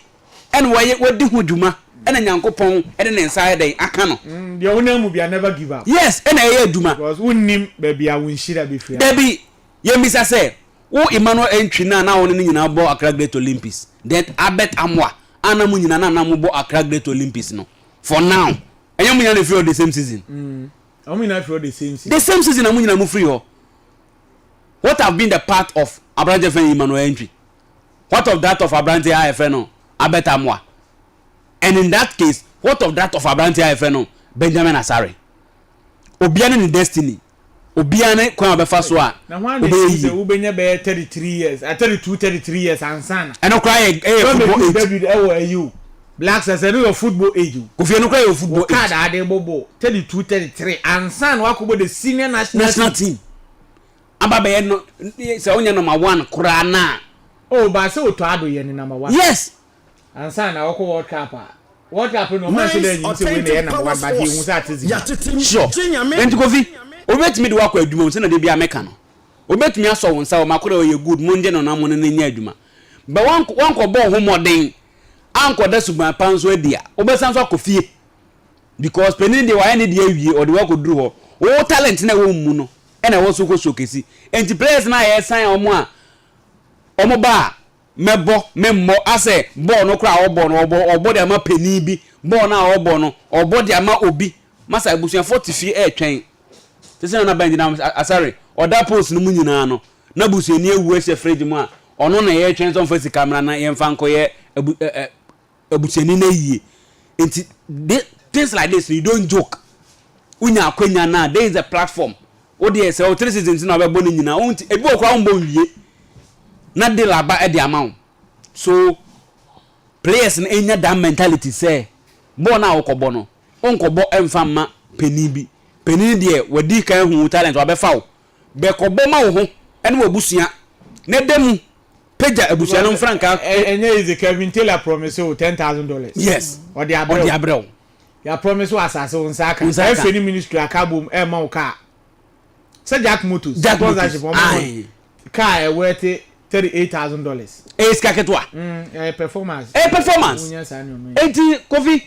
the fact say Benjamin Asare e bia mpanifo bi ne peja no ene ne ko ekopie mu e the Blasters ne modern born nso any cleanses are not all keep e wo hato folk a team no enso emu. Enti me feel say we player na say wo ene wenya akwenya ese wo kwa kobo e de ama kotoko ana has ana any of the teams are bire ho ne bo wotena bi pe obehu say onso no modern boy e de wo kwa koduru sa esoro ho na etimi aboa enso no e wo ho. But moving forward me feel say it's about time yeah na nkasa no e be proactive e wo nima bi ho Kofi abantam ska dia bra say football league de ho bra first one we dey say o mon ka ban na 3 million no go fa no ya ngongo fa ni nyina free he hwa na free haban be sa tua haban be sa tam ska na ya haban bia haban we so ya haban haban na 3 million na fe no go fa no ba so mo city and last one state Kofi edu be na mbeso mo kata so kan se o mo anade abawu enye mo na mo de aba ya ban e na hum mo bo no watam ska de ama mo se mo fa mo league ne ho bra enti unso kakra bia ni ho a mo betimi de ahya ase aye publicity ana se league se e be starting da ban unhu o TV so unhu o ba bia efe ni social media unhu hwe be Blasters ba be koi obia kikikikikiki ma ti bibi kura se safi adese production ne betwa activity be yi ni ho afrim na aka onua because of our programs tonight say the weekend 2 games pen beba Saturday and Sunday. So you see any say banesa na contract no say got send any sika ya tab say banesa any I was up my go sika bi because there so mo ye ne say now no ye pese ye league no ya any Magic TV bi e na ka me be ya Magic TV any stations are omo betimi ayi no say na Max TV GTV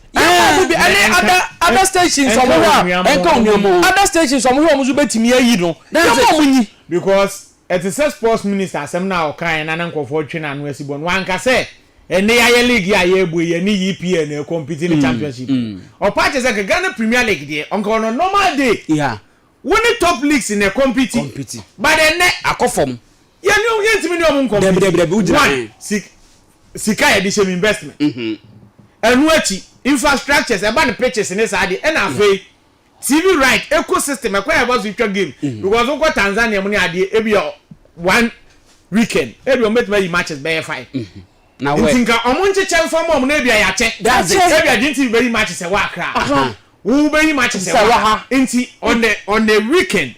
obenya 3-4 Friday Saturday Sunday we betimi kwa nya ba bia ahwe ye betimi anya matches ni bebre ahwe obi ani ne venue a wo kota enti aden na ya spread say TV3 say o twene ho film say na wo kan ya Kofi NYCE authentic then contract na mo be say adisa production so film onua o so onua no so yo omode ya onua no Kofi say banesa na sika no mo be dru asema America no enkoye amo pa kire say pe de memeti ye ne say on the day so omu movie go out men e was omu fan kwa abontin kotwa games omu ni omu equipment ni ade e be say sika kura na normally was omu nyan sika ne mai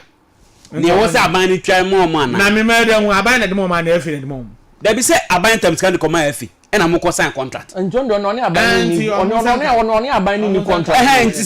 say efe no na ewo so mo down mo card ya mo fo musika mo because sesika we sika enna enti ho na Kofi e ba say the accountability okay dey enti na we so otwe ne ho dey enti na we officially omunya nkan ai Kofi e ba musa question be bisa ne say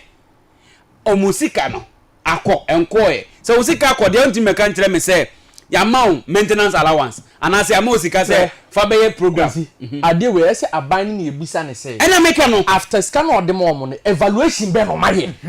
ena mfaso be na abaso na de ba de no mu omo sa so edis case e ko shemu na nka me expect say ye be start congress oh last season ye ABCD yeah enu ma be say ni enya free matches ayetwa response ayenya ya anko yeni going forward we ne be the anko yeni mo dinka pachaw na sa boys ni na aba bontene ya bobi ansana enyomo foforo amode ba na mo de aba na wo de straight away foforo na no maka se omo no mo pe positive no omo pe foforo no chen dada na ebia anko yie no ade ba kwa me hu afi we hu ne se ade na anko yie a inse so mbeji atumu esa ade we anko yie na mmum ya pa ho chew sese no ye beko ni se no da bi omo nye sa anytime bia no ye nto aye nyum fa ma ye ho no kwabra ne huru ti se kokokoko sana o de ye fa afrefo na kwabra na meche nya ma ye de se ne ye fa afrefo na wanya bedu okay nti on na be ye nti o de pikiniji na so ma me emrante a o me start game na de ama Man U semi-lement ene da ponim Mazraoui, Harry Maguire, Bruno Fernandes, Matheus Cunha, Patrick Dogu, Andre Santos, Yuri Telemans, Brian Mbeumo, Luke Shaw, and Eden Heaven. We mun best start e ama Man U. This is Marcus Rashford be jersey number 9 e Man U. Yem fa afre for 0559 522977 0559 522977. Good morning. Come on. Kojo spray ayenti you. The payment for the Davi, our main child, University here. Okay, the food of the boy, one for I play grand to the start. And they will send a match, vehicle master, and they have a ball. Damn capital. The best something so. To let me, as you said, I'm within 10 years no, then you have to put upon Yansaka. The best something one more out of Yammy, not for the not the first of onto the man. The purpose of the league, one of sponsor leg in my hand. And may a ball my card of voice and say, which ye sponsorship. Now, your boy league, quintessentially, my union league, a sponsor was league in my leg, the company. Yeah, league, a book, the penny, I'm a man. When you down upon Yankopo and Sina, Omunia sponsorship, but every I can your boom club will be a 1 million Ghana city and Sana. Legany has started sponsorship in Europe, but this year, what year we see can you pay him? We didn't be our casa free. I'm for touch and carry no cash into you. And all the time, Mamma and Bonnet, my first Quenday, Naman Chess Elena, or I said market one, Selena, and a percussion can be choky. I think a dry your Juma. That's a Tunako a year. And what's all necessary, there's a buckle and a buckle. Because and some of the owners are not quite out. Ultimately, some of them more or a but all took a day, and Ghana League, you better not a boy fan. When you sponsorship, yeah, not a woman, the man. It's open the man. They get one answer, not a minute when I'm going to be an up and down so watching a pa. The matter when just now, bro, how to focus on about the past season last year, but then a friend of mine I did it. The Bible Pana Canada don't know how to focus. Until you know the cash and can show them that. Cash, when you trade upon Yankropon and Sina, you have a friend for me and to me and Kawan Sana Kwamnaba. No about to us 0559 522977 0559 522977. Na yen sorry so. Na for yen to me enko. Na enko say man you for game ye be bisa 11:30. Na o he click a oni freshy o mo pese o mo ne me eye confusion mo baba na tum mo baba na tum ya sa mo baba na tum why mo ska mo famra na e mo try for udi ani ba bia o ka say free. Hello. Okay, on rent man jina so na de no ekura hu say the freshy pa bo. Yeah, hey, what dey? Sa gongo Kofi nkofo pese omutu mi so sa. Ana wo se dey. So mbaba na yetum. Say ye mu ye nyanya commentary nti. Nti close. Say time on so. Almost so mo how many you mean? Nti me mo kasa. Udi ni ba bia kasa free.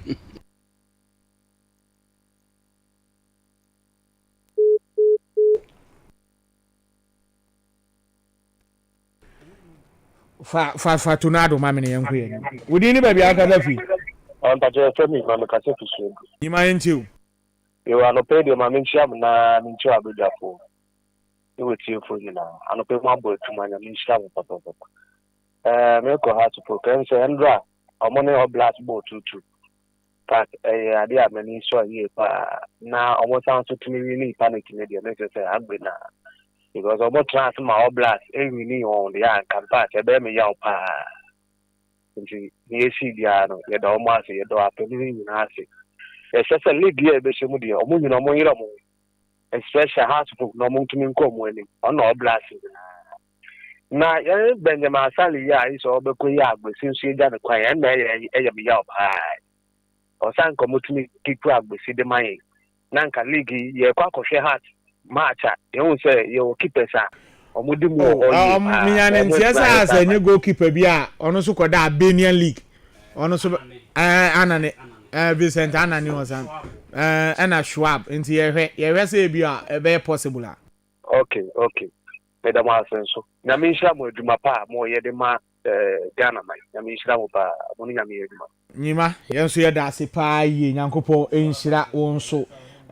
Schwab ne de end penalties ni kura na mo hwe ball no mo sere no page na ase ba the end of the day otimi chimienu o chimienu yen hwesa gebenya afrefo mienu bi atima de aka ho a freshi na ami hu za no page come na di no se de wa bokoko otiminche na lonyo ma be ya na ya no ye kire ni mu ayu enti wo de me fancy za koko kofi ba bia bre ne ye ko fancy na na de freshi titi tiri hu o ye no de go be na akoto aso kire di freshi se ye mfa kakanka se producer okay wodi ni ba bia akata free eje ko si me so ojo be du yenti o ani me buema o eji se fu isi pa na ai dani yami ya sebu ai tambia o bokaba wa sembia se fa ya wa na ai pa straight ahead in fact match sembia straight waka is a like from all kwchi is a mu holder o da yin ni po so wa bu hold ma be fi yaji ai na take the ball that's it eja kwesi mensa kodwo bedu ono so na adwenche enso eno no wudi ni ba bia akaza free hello e ba cho wudi ni ba bia akaza free I'm getting to see bro wudi Uncle Joe yenti o oh ana pe do abasu wow I had akata ma me yu ade wono I had because I feel I can't the today in your baby biabi people say want to feel me ye maybe they are fine just to run the me ye this is the just yes baby biabi fire man and the am shown okay nyankopon enhira wonso okay your time aso na afi na nkofo frɛ pa wudi ni ba bia akasa free hello wudi ni ba bia akasa free papa ya kasa free ni ba yenti o young boy friend just play oba Ghana Nigeria play your friend Mikel John Obi Mikel young boy about the party or about the market match or friend because the day you get the match so which may be done in my phone na kwenye pa nje be for fan kwa nje no fan channel ai okay yenso yeda ase ono nso ne de enso eno no nti baby adure de freshi me mpon why anu meche odua so awaje bo yempese yebeje bo Pablo ni okwampa kofi na click ono man you ano mo pese omo niminya na me mabubu nu aguma so kwa me ya meche na me ba oba tum o hwe onu phone so you bet me send a link now so o hwe man you bo onu phone so 11:30 nti kwa bran so nti aso so manager member nti o mehu me na me nkoka kwa bran se me boss no me dinachi nti no nti o mo nti ase a mo ngoro Jonathan ai ana andra me hwe ya me mu ya chiri me ko Pablo nti me de no was a mintu mama nti me yes ti ezi ya pon kofi ya ko say no first class so first lectures andra me mincha mark say me money di radio so and no first lectures ye no fe asna ma adwuma ne ye kama and the second lectures and the lectures na wade no unyai kofi mi ntimi nya me chema kwasido ma minchia ne mu ade do ye ntimi nya iti and the second lectures ebe ba so oh me de ebe ebe to akwasi mi de nya aka asakai eno ano no na dizia de school no ye bie eno ye bie nti na fresh no o teze me ba no pay no ne me gidigidi ze investment awaye no enu ane ni destiny na what I say destiny or I say destiny also thousand no on the destiny us the man kwa me am che ba aka me bisa no e ba ne fie kase mba de o ye chema general so go friend brain frefrefre PM am say me am se me hia no PM e ba yi no me nua abetete wa send ya ba abetete fresh fresh ba go see fresh we be ye fresh my choose be ba be hadwe momam kwaje adwuma bi ama oh dem ono onye heavy cry onye heavy anya matu afezi a ye braso ye we onye heavy enti yenua abetete me nua pa kwesi no deputy youth organizer efutu constituency ewo NDC okopre deputy youth organizer okay enti na oba power wa ma obibi aduana we dey so me kwesi dey me nua prekope Matthew do obeda o Matthew dey that Pablo tin warning te maka just Matthew afezi dey ono no onye heavy na me nua pa kwesi dey pa kwesi heavy enti no pa kwesi monto abano emfa emano monto emfa ma abetete na deputy youth organizer omo adwuma pa obo adwuma dada na onsanto aso yeah enti saa na sifa e de atie de bibia besi wa memche gomu amanfofo nyina omudi afahye na afahye na nya asem keto afahye no omatweme but dia ye die asem wadum penyin fi asem kogomu efie for aja kwara ko dia na afahye kakra but dia na penyin for person di bibi sound la ya na kanji ya bi asi di bread e kofi wada ya na kwaje nya dia me ebizu anankonya ya atoa anankonya ya atoa ede penyin ze na nje dia di kofi waje mo hu kwabra ya mchama michi agomu amanfofo nyina ena no painti sande sivate ote Pablo nka kwa mekuta bai oku ampa bai pike ene oku eye was bompanyin pike be ginam de nka eye me ne eko ba nioma bi aye nioma bi nti pike be kwa kogina manem na bibia so atima konka na man freshi DJ Click omo twema abo so ba ade no omo twem muta omo bo a ade ni nseso ena poko jata bayanga ne prof eka ho ba mi master kwe ba bia wuni na no to na wie ne obi a master lifa onfa 9 mu ni agro kra odo 9 pa yi ma mi cheche ena drivers ni nyina ya gase abubodi a na okwa mpa hu nipa ya osisi o ye express driver jo ko international kwa mnabra okona ni sese ya ma bia school dia ya okona ni ma bia school nti kwa mna ya be kwe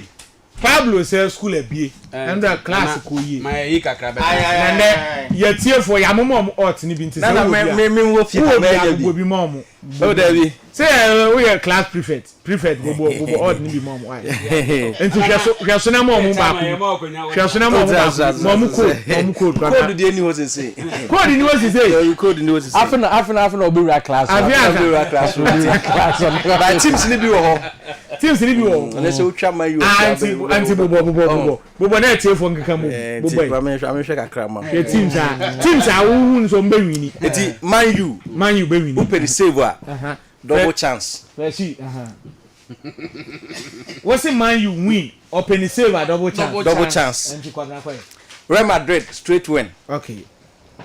Bayer straight win okay Sporting Portugal straight win kwabra na adwuma what I say meti ase so mo di yenko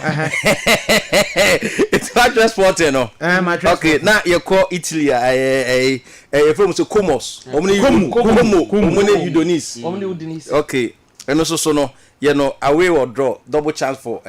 Como okay now fi yaba Sunderland ene IP switch Ipswich town enu say so no call Sunderland double chance okay afi Brentford and Tottenham and also so Brentford win or draw. Sir, Debbie, Tottenham for Brentford win or draw.